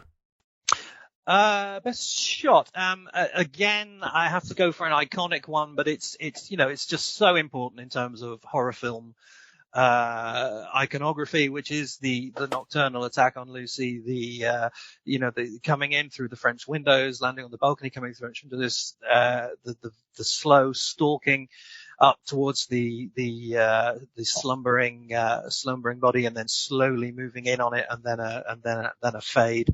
I would say that was the moment when audiences watching this film knew that this was something that was much more than just one movie. Yeah, Dustin, how about you? Best shot. When I was watching the movie and we first slowly pan in on Dracula as his wives are waking up out of their coffins, I thought, wow, this is the shot. This is what we see. But it wasn't until later on where we see a very similar slow pan in on Mina getting close to John on the terrace when she is leaning in and he's getting a little scared, and they do a little bit of the eye magic with her. And what that does, she's leaning in, the camera's panning in, and what it makes you do as an audience member is you're leaning in as well. You're anticipating. This is why it ends up on a thrill list. You don't need explosions to be a thriller, and this was very, very good. I think there's the obligatory pick of just the eyes, like with the light on them, like of Lugosi's eyes on the close-up, that I think is the obligatory pick that I have to at least call out and mention. But I want to say the face shot of Renfield holding onto the ladder as they discover him in the ship in the dark background, and like they put a spotlight on his face. Man, he looked deranged in a good way. Like, I mean, that was a good scene. They're like, look at him, he's mad. That was a sobering kind of like, whoa, that got your attention moment for me. Best scene, Matthew. I mean, I love them all. I'll go with the concert hall scene because it is a scene that stands out as apart from the rest of the film, partly because it has music in the background, which if you don't sort of concentrate on why it's there, could easily just play as scoring. I love the lighting, the fact that it's in subdued light. And I just love to, it's almost like a second introduction to Dracula, because suddenly now he's in London, he's with these other characters, and we know he's got his sights on them, and you think, how is he going to play this? He's not going to just go in and start biting them. What's his game plan going to be? And we see this seductive charmer start to make his moves on them.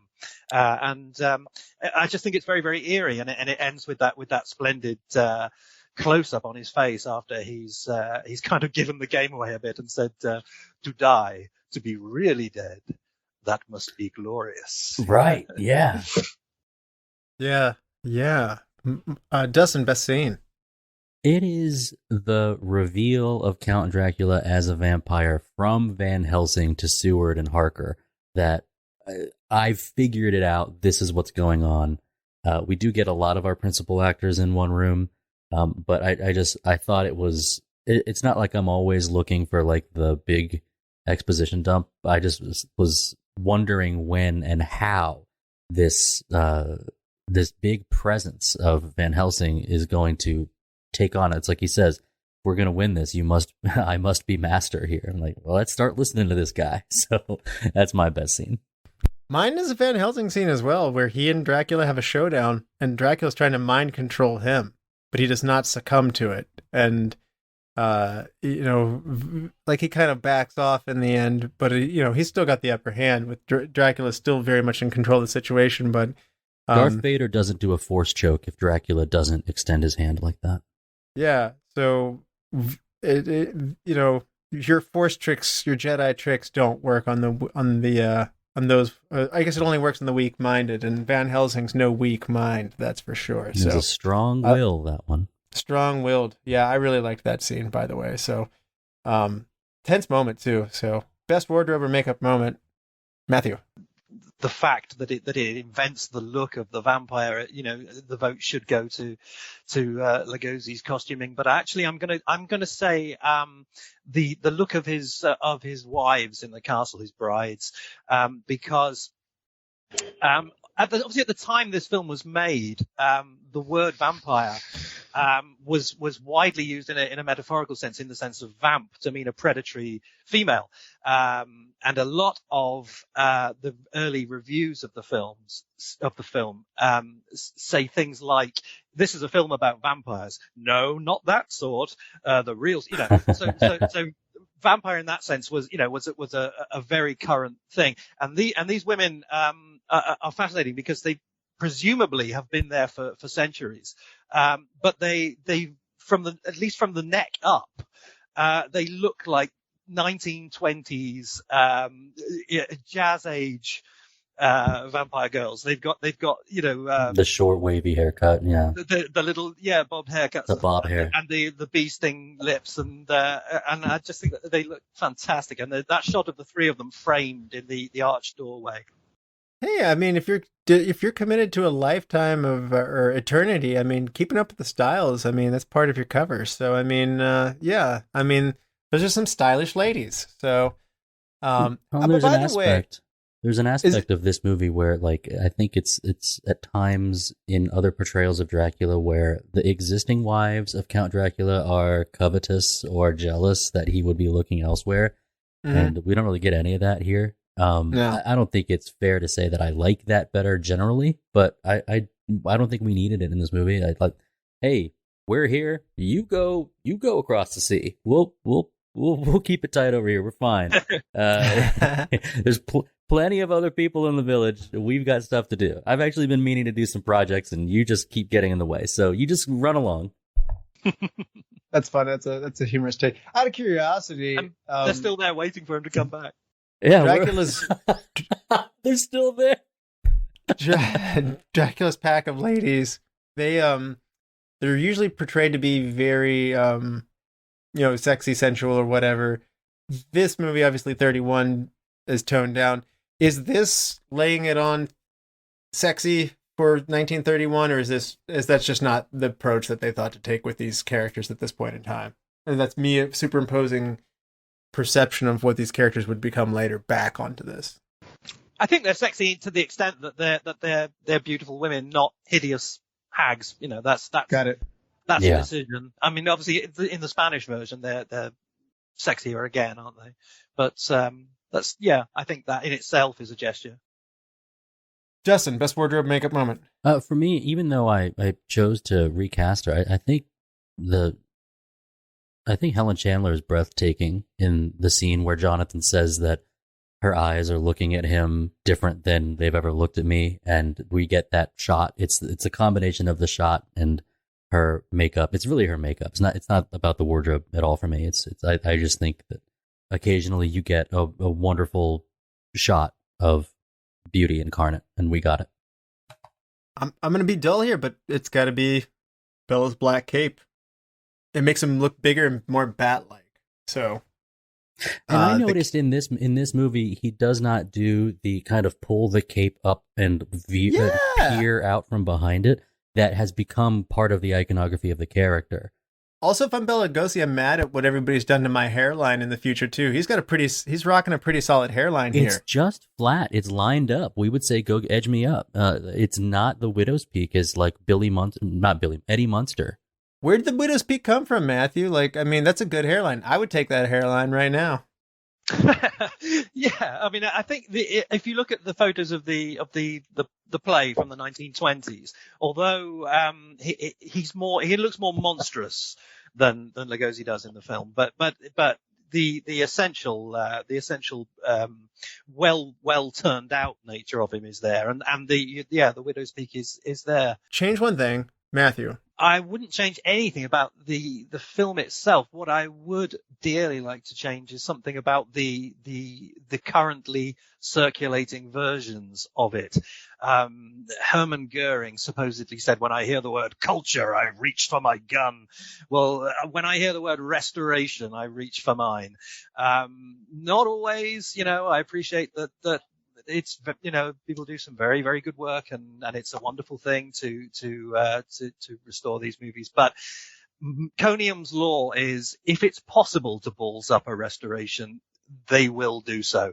And restorations have to be done by people who know intimately the film that they're restoring.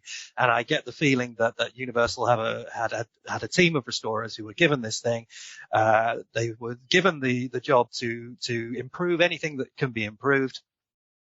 And they did something that they brag about in the restoration documentaries, which is getting rid of an unwanted jump cut in the opening credits when the title Dracula appears and fades, and the next title card fades in before the first one fades out entirely. It kind of jumps. And what they've done is they've smoothed that out to make it a seamless transition. What they don't know is what they've done is taken out one of the things that people, strange people like me who obsess about the film, most loved about it, which is what we call the ghost title card.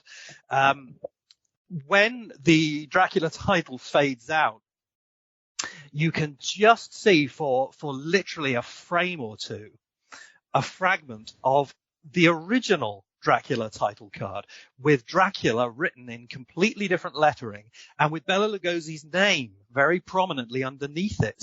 What happened apparently was that they realized the credits, the whole thing was done very, very quickly. If you look, Carl Laemmle is referred to as the Universal Studio prescient rather than president. It was a very rushed job.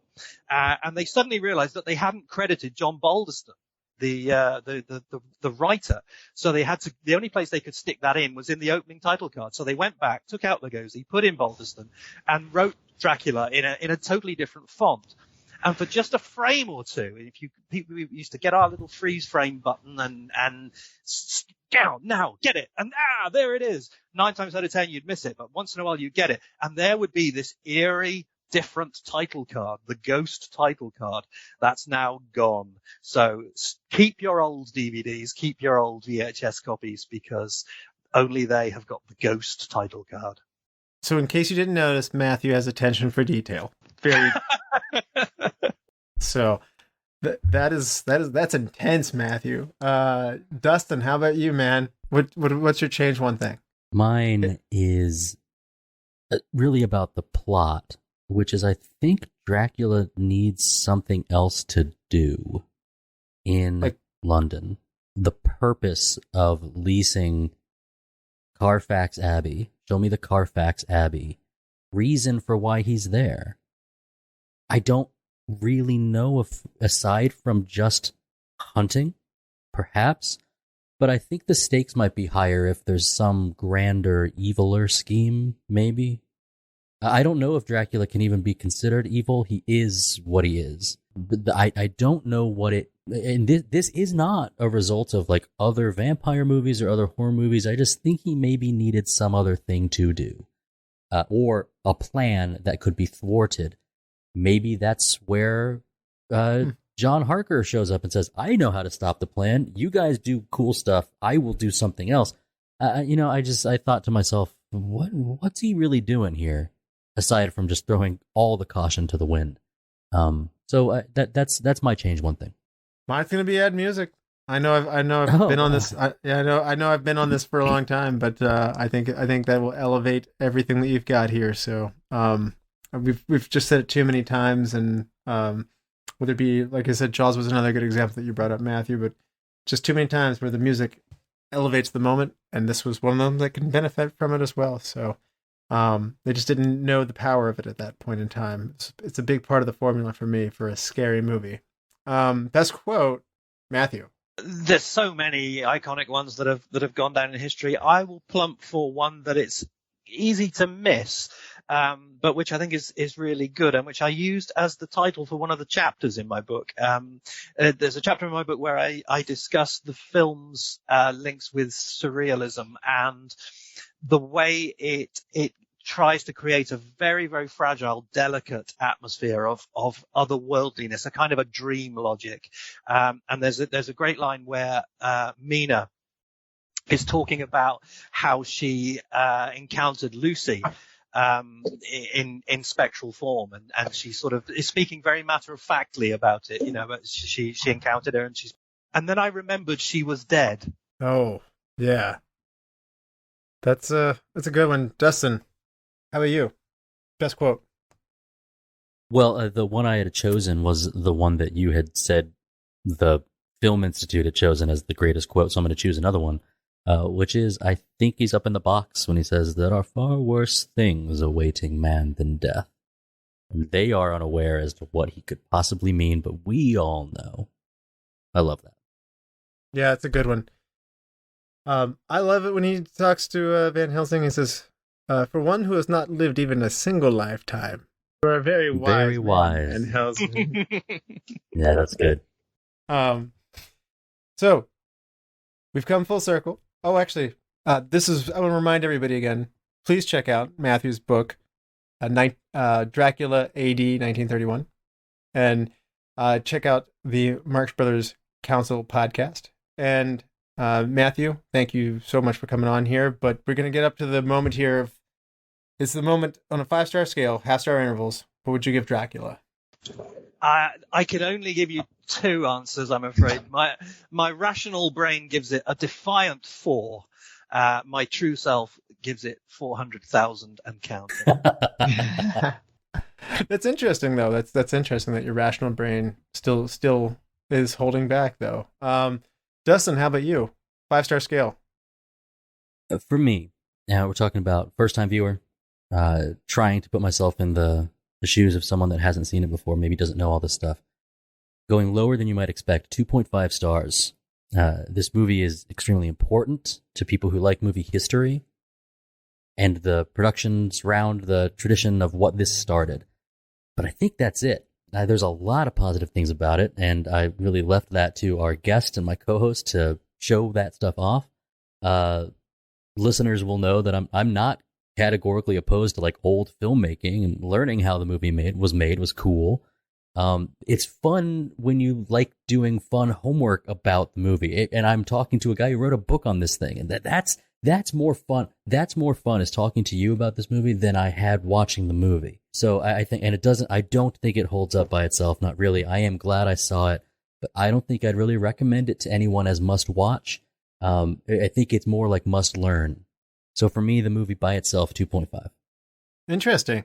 I'm a little bit coming from where you are, Dustin. My earlier experiences would have said like, this is a 3-star movie, or, maybe giving it a little more time, 3.5. But I cannot separate the fact that it is a historical impact, and to appreciate that it launched a genre, the vampire lore, movies in general, in things that I like, and the content I like. So it's impossible not to take it as a historical piece, and we did dive in, we did study it. So once you've done that, I can't not give it like a 4.5. I do think Frankenstein, which came out the same year, is probably the superior film, but its place in cinema is undeniable. So I'm going to go big here and go 4.5. Dustin, do you want to help me pick a movie for next time? I'm ready. Let's go to one of these new movies from the 70s. How about that? Modern. Modern 1970s. We're going to go with a lighthearted space adventure somehow. So your options are Dark Star. From in the far reaches of space, a small crew of 20 years into their solitary mission find things beginning to go hilariously wrong. Option 2, Logan's Run from 1976. A police officer in the future uncovers a deadly secret behind a society that worships youth. And option 3, Moonraker from 1979. James Bond investigates a mid-air theft of a space shuttle and discovers a plot to commit global genocide. Moonraker. He's you the made moon. the right choice. The moon with the laser beam. I think that's the theme song for that one, right? The Raker beam. We gotta do it, man. For this show, Moonraker it is. Nobody does it better. Roger Moore, here we go. All right. And Matthew, thank you so much again. This has been Thank fun. you for having me. That was lovely. Yes. And to all the lords, ladies, and knights of the Retro Movie Roundtable, we invite you to reach out to us. We want to hear from you. So subscribe, rate, and review to us on iTunes, Spotify, Stitcher, wherever you get your podcast. Give us a like on Facebook. Subscribe to us on YouTube. Follow us at Twitter at @movie_retro. Email us at retromovieroundtable@yahoo.com. And providing and producing this podcast is fun, but not free. So we always invite you to support our show at the Patreon page at www.patreon.com/Retro Movie Roundtable. Any contribution is much appreciated and will go towards making the show better for you, the listeners. As always, thank you for listening. Be good to each other and watch more movies. Dustin? I give you my solemn word as an embezzler, I'll be back in 10 minutes.